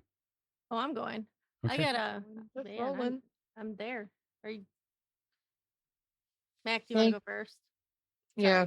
ahead. Follow 11. me to the meat. Okay, 11. That's a pass. Gus gets a 2 or 3 step head start and slip and slides it with an 18. Okay, you slide through this space. It's uncomfortable. Morgan, you passed. Was it? No. I hadn't right. Oh, okay. You I rolled used. it. I have climbing, Mhm. but I rolled and I got a 1. Okay, I love that for you. We'll get back to you in a moment. And then TG. Well, I am waiting to see if Teddy makes it down. I'm not going to leave them alone on this level of the meat palace. Okay. So they get stuck as they go through.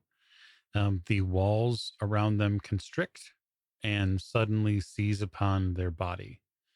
And we are going to find out what happens next after this ad. It is the last one for this session. So after this, we're going to see how this all unfolds or unconstricts for that matter. But we want to thank you for watching, and we'll be back after a quick break. Okay, stay tuned.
And welcome back, folks. Welcome back to Mystery Flesh Pit National Park. Our collected players have now reached a critical portion of the story, which is, of course, why one of our players has rolled a 1, which is just fantastic in many ways. But I hear someone may be trying to alleviate that from being a problem. So before I go any further with my description,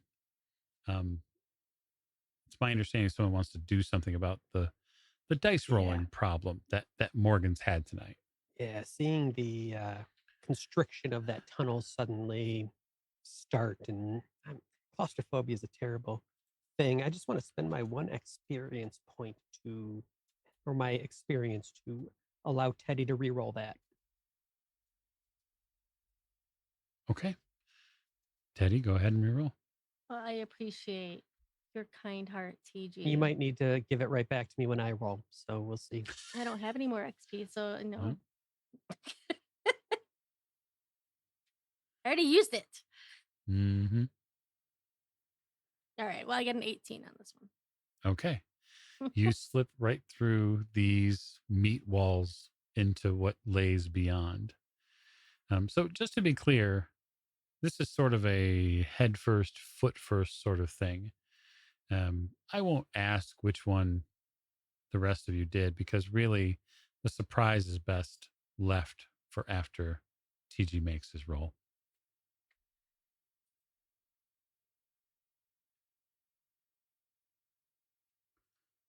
Does climbing, I've got climbing, does that help me? And so I can roll a 9 to succeed? Yeah, absolutely. Good, because I've rolled the 10. Yes, you climb your way down through this meat tunnel, which sort of has some striations in the proteins here that make it a little bit like a ladder. It does mean I have to go face first. I mean head first. Face first. But unlike Teddy, I will close my mouth when I go face first. Right. Yeah, definitely something that Teddy would not have done. So all of you are extruded out through these meat walls. At some point during your passage through them, there's a lot of additional fluid that gets built up, and you're sort of ejected out into a small basin. And that is when the device that JJ has that is leading her through this begins to change. The portion ahead of it, the tip that's lit, it begins to expand into 4 equal parts mechanically.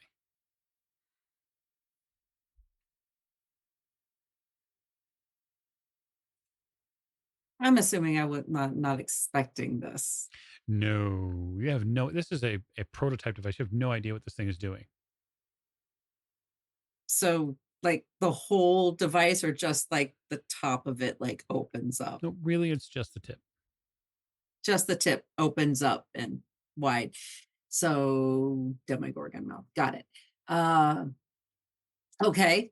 Does anything come out from the tip? Actually, something does come out from the tip. How did I guess?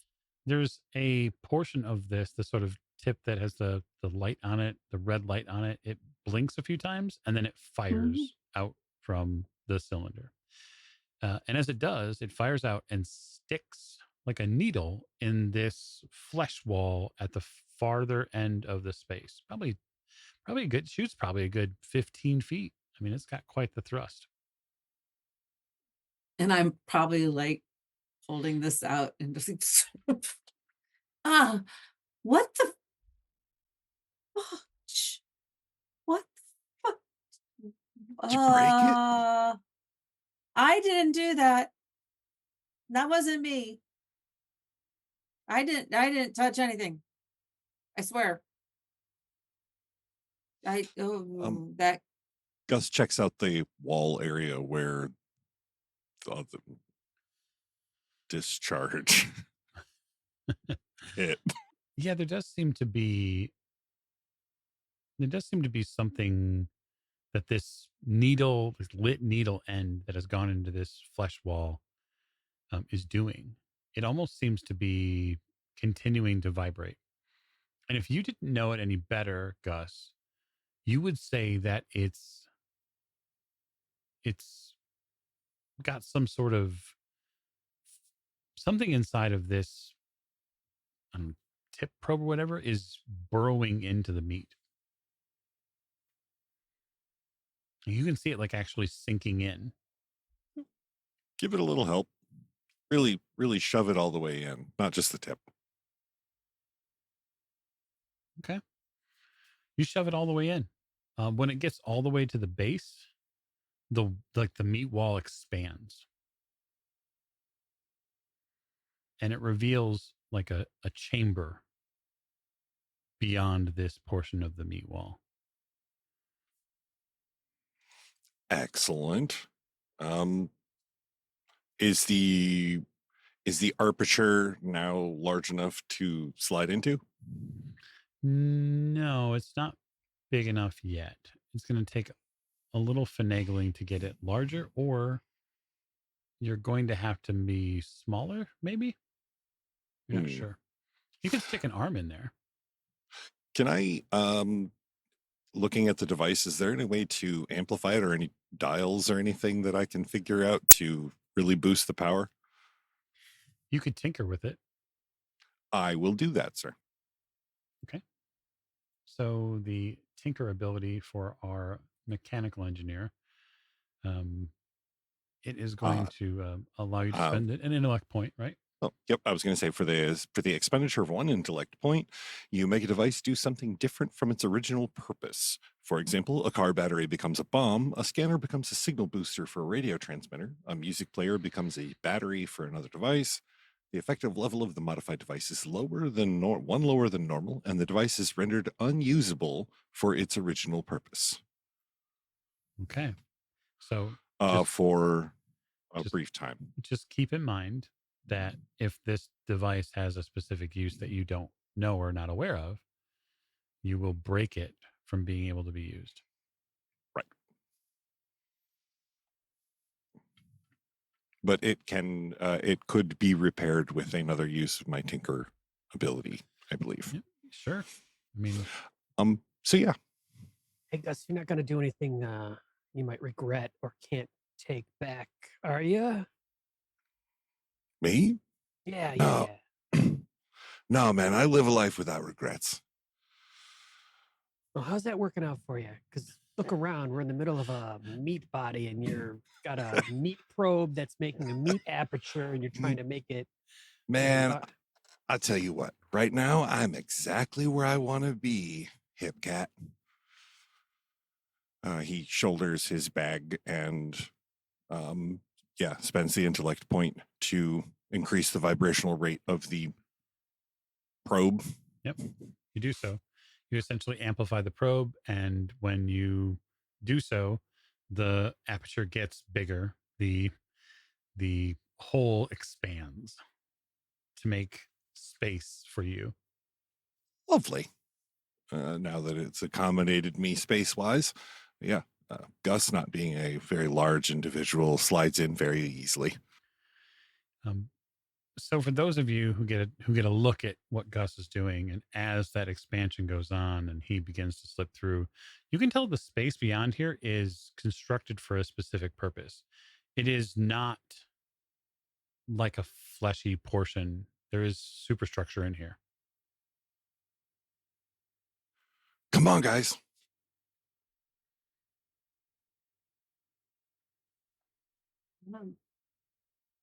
Okay.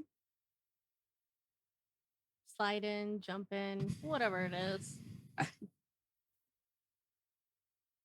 Okay. Yes, we're going. I'll follow. I follow Teddy as usual. You follow Teddy inside. So this space is roughly octagonal. So think of it as an octagonal space, probably 15 or so foot high ceiling, very similar style of glass or see-through, transparent, etc. walls, so you can see the meat and the proteins and the rest of the tunnel walls around you. And in the center, there are a series of devices. One of those devices is a very bright red case that says Anodyne in white lettering on top of it. And in and around this space, there are what look like a series of devices. It's hard to say exactly what they all do, but I'll describe them for you if you'd like. Yes, please. So the first thing that you see is something that looks straight out of a 50s sci-fi movie. It looks like a ray gun.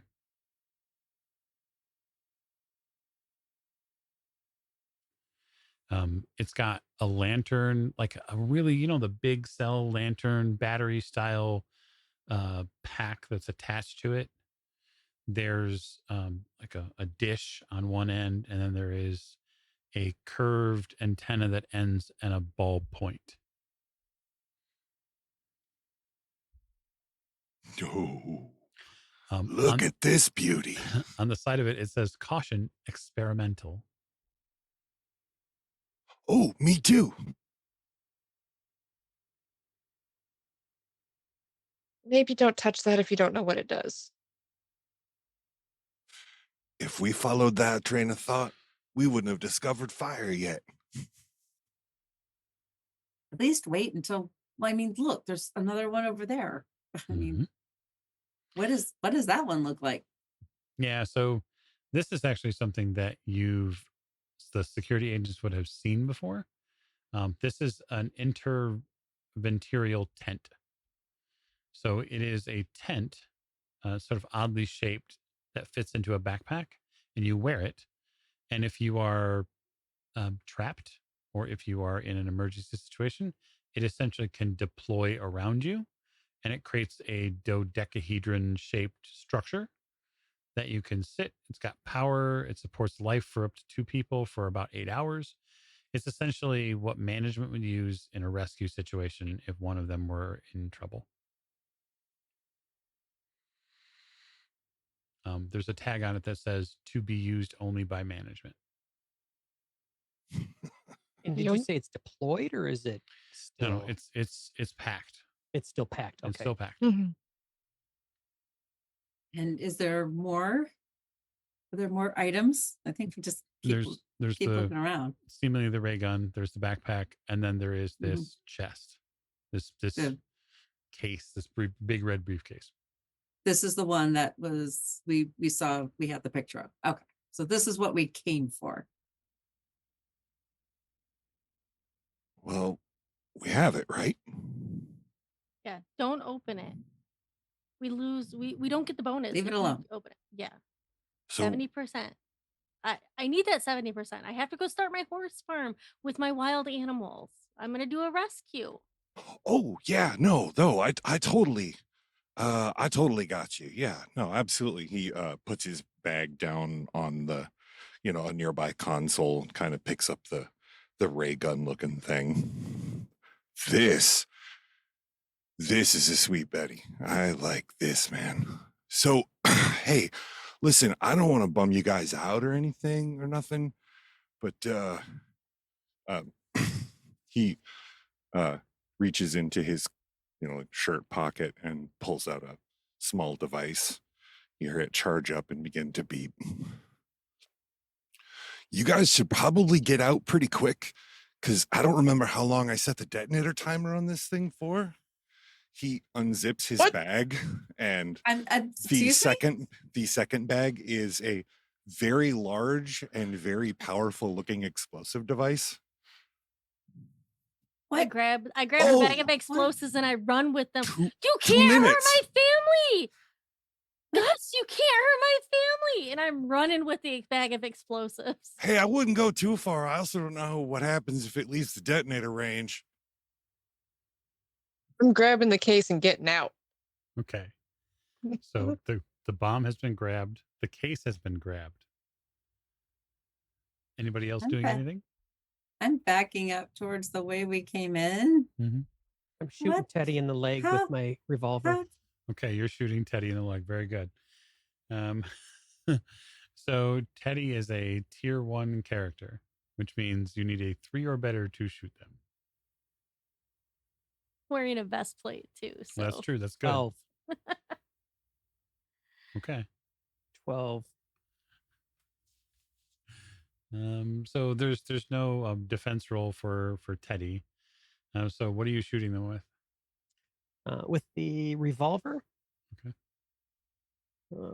And intending to stop her dumbass run so that I can go up and throw that explosive through the aperture that we just passed through. Okay. So it's a revolver, so it does what? 3 damage? 2 damage? 3 damage. 3 damage. So that's 3 might Plus pool. 1. If I guess I'm a firearms master, so You are. 4. So 4. So you take 4 Sorry, might Teddy. pool, Teddy. 4 might pool that puts it at 0. Oh no. So there you have of win course, some, lose some. you of course have a couple of options, Morgan. If you would like to I do. if you'd like to instantly recover, you can do your immediate recovery roll as an action, and you can get a D6 plus 1 might pull back. Oh, good. I'm gonna do that. Game Master, Mike, the manager's tent. What is the durability of said dodecahedron? I'm so glad you asked that question. So the interventorial tent, it has a still reasonable durability, right? You're not sure specifics, but I can tell you that it's a level 4 item. So that's sort of on a scale of 1 to 10, 10 being like, say a bunker, and then 1 being like a piece of paper mache. Level 4 is, probably around about a car. Okay, so they have a slightly better chance to survive what's coming if they're inside the tent outside. Certainly, it will only fit 2 of them. So my question to you in your brain, Gus, is which 2 of them deserve to live? Oh, Gus has already sat down with the detonator. As he said earlier, Gus has lived a life without regrets. When he saw what was going on here, he couldn't justify a world that would continue to let something like this park live. So, yeah, Teddy is broken on the inside. Gus made that determination when they first got here. TG seems tied to Teddy. Actually, Gus just looks up and says he's sorry. And I saved your ass. I mean, what the hell? I saved you. I'm sorry, helped guys. you. I sent the. You got about you a do minute and a this? half to get as far I'm away already from going here through as the you aperture can. with the case. Like I'm already Okay. moving Yep. through it. Like So I just picked it up and moved immediately. Mac is moving. Through the aperture where I just threw the bomb. You hadn't done that yet. I started moving before you shot Teddy. So you think. The instant the instant the detonator came out. So you guys basically cross paths.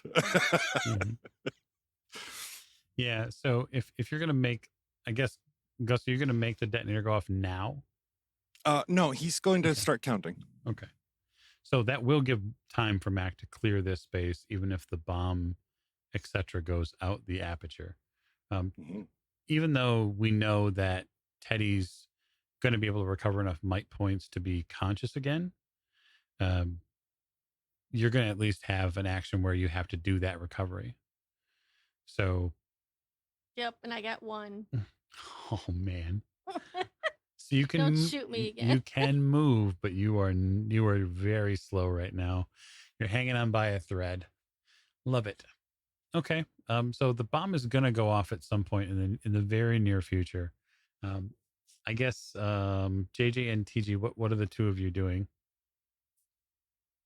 I was headed kind of slowly backing up towards the aperture, and I guess when TG decides to start throwing and running that direction, I will try to beat anything he's doing and going back through and following probably see if I can follow Mac out of here. Sure. You bet. Okay. You can certainly follow them out. I don't want to necessarily belabor the play out here. What I want to know is who is staying and who is going, and then I want to know, if anything, what TG is going to do with Teddy. Yeah. So if I can get the bomb away from us, Mhm. and then if I can go grab Teddy and Teddy help me and try and either get us both into that tent, Mhm. or if that doesn't work, get her into the tent. And then wonder to myself, how unstoppable am I really? I You're- can heal. I can help her You're if she's hurt. you're pretty hardy. I think you could definitely fit JJ and Teddy into that contraption. Oh no, it's not JJ, it's me and Teddy. Okay. 61, 60, Okay. 59. So you Yeah. have to agent. You have to put the backpack agent. on and deploy the tent. So like you get on and basically pull the ripcord, and this sort of superstructure surrounds you and then begins to develop. All right. Totally possible. But what I'd like you to do, if you would, for me, is, because I think it would be fun, is I would like you to roll a D10, because what I want to know is, do you hit the depletion number when you activate it? Because I think it could be interesting. Let's see. I rolled a 1. Wait, is that it? The depletion number is 1. So That would be good. you you get in, you grab Teddy, you get the pack on, you deploy it, and what you hear is, thank you for attempting to use the interview note system made by Anodyne. This demo model is no longer functional. The bomb goes off. We will fade to black in that moment for you, our viewer. And let me applaud my cast for an amazing end to to Mystery Flesh Pit National Park. We had an amazing time. I want to thank everybody who came out and supported the Lupus Foundation of America through what we were doing here. It's 2 charity streams back to back. We had a ton of fun last week. We had a ton of fun this week. I want my cast to go through introductions and sort of tell people who they are, who they played, where they can be found. And we are going to go raid a friend of mine who I know is streaming. That me? Did I Yeah. start this? Yes, sir. I'm Nate. Yeah. Your friend Nate. Your explosive friend Nate. I should have said a 10. I thought the 1 would have been good for this actual role, but now I'm remembering aliens and ciphers similar. Yeah, okay, got it. I'm a cast member here at the Old Ways. I play Elliot Winters on our Impossible Landscapes Delta Green O-Cell campaign, which is a whole lot of fun. I play in other things here and there as well. And you can find me on the Old Ways Discord server and all sorts of other Discord servers as your friend Nate. Nice. Yeah, this is Morgan. I play Teddy Twigs. Our pronouns are she, her, and you can find me on the Old Ways Podcast Discord server as an Old Ways Podcast cast member. And I find me on RuneQuest. We're doing adventures in Dragon Pass, and I play Alara, and you can find me on the Cypher system game for Children of the Periphery as Amara. I have a thing with like A's at the end of my names, apparently. I had to stop doing that. And yeah, and I played Lillian Lane in the Mask and Aralphatep. Yeah, this was a ton of fun. Really enjoyed it. And I'm gonna, go hyper focus on something else after this. Fabulous. Hey everyone, I'm Rena. Pronouns are they, them. I am the head of Mythos over on the Old Ways podcast. I'm currently running a Trail of Cthulhu campaign called Silver Screams, set in 1930s Hollywood, so do give that a listen. I'm also with Heather and Morgan on the RuneQuest campaign, playing Faisal, the Humakti. Great fun. You can also find me on the Discord under my name, Keep Arena. And you can find my scenarios for Call of Cthulhu, of which I have 10 out so far, on Drive Through RPG. So I do a lot of writing, I do a lot of recording, and I love to talk about horror and Cthulhu and all sorts of wonderful things. So message me if you want to chat. Hi, this is James. I played Gus. My pronouns are he, him.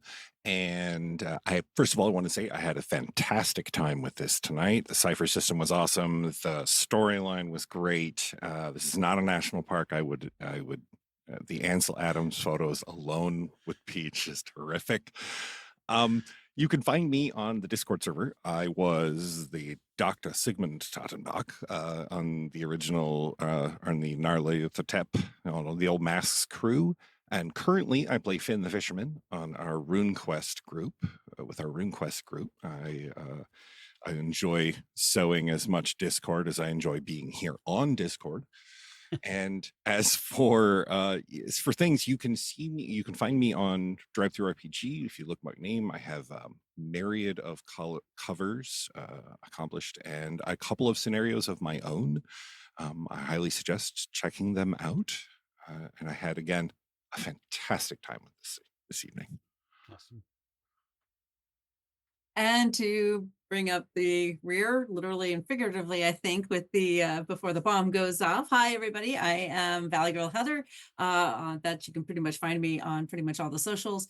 I am an actual play actor on several groups, of course, starting with my original home here on the Old Ways podcast. Again, I was also part of the original Mass of Nyarlathotep. I played Stasi, Anastasia Fairchild, who pops up here and there in various spots. I am currently Lysana on the RuneQuest Glorantha campaign, along with, of course, the wonderful James and Rena and Morgan. Nate, sorry, just, odd man out on that one. It's kind of a reunion. You can also find me over on Lightless Beacons. We are currently, I think, episode 5 of The Moonchild just dropped. I play Maggie Stern, so I'm there as well. You can also find some of my stuff over on Miskatonic Playhouse and Symphony Entertainment. On the Miskatonic repository on Drive Through RPG, I was part of a 4-person group. We currently have something called Cthulhu Once Upon a Time, headed up by the amazing Rena, all the art, gorgeous art by James. And it is, if you liked the dark, grim fairy tale type story with mixed in with your mythos, then please check it out. There are 4 original one-shots that we all wrote and put into this, and that is available now. But beyond that, to our wonderful keeper for the night. Oh, and thank you for letting me play Cypher for the very first time and letting me come in on this one. Mike, Yeah, on you. Yeah, thanks everybody. I appreciate it. Appreciate everybody in channel, and all the donations were super impressive and amazing, and you all helped fuel an amazing game. So we are going to go raid out a friend of mine and a friend of the channel, Fiery Ashes, who's currently playing some video games. She's playing Goose of 5, and she's just generally an awesome person. And she's also a part of the show in different ways and shapes and forms. And she's also a Silver Screams cast member. So let's go check her out. So we will say good night to you as we prepare to raid out. And if you can, share the Lupus Foundation of America's message. Let people know that there is a way we can fight together. So thank you and good night.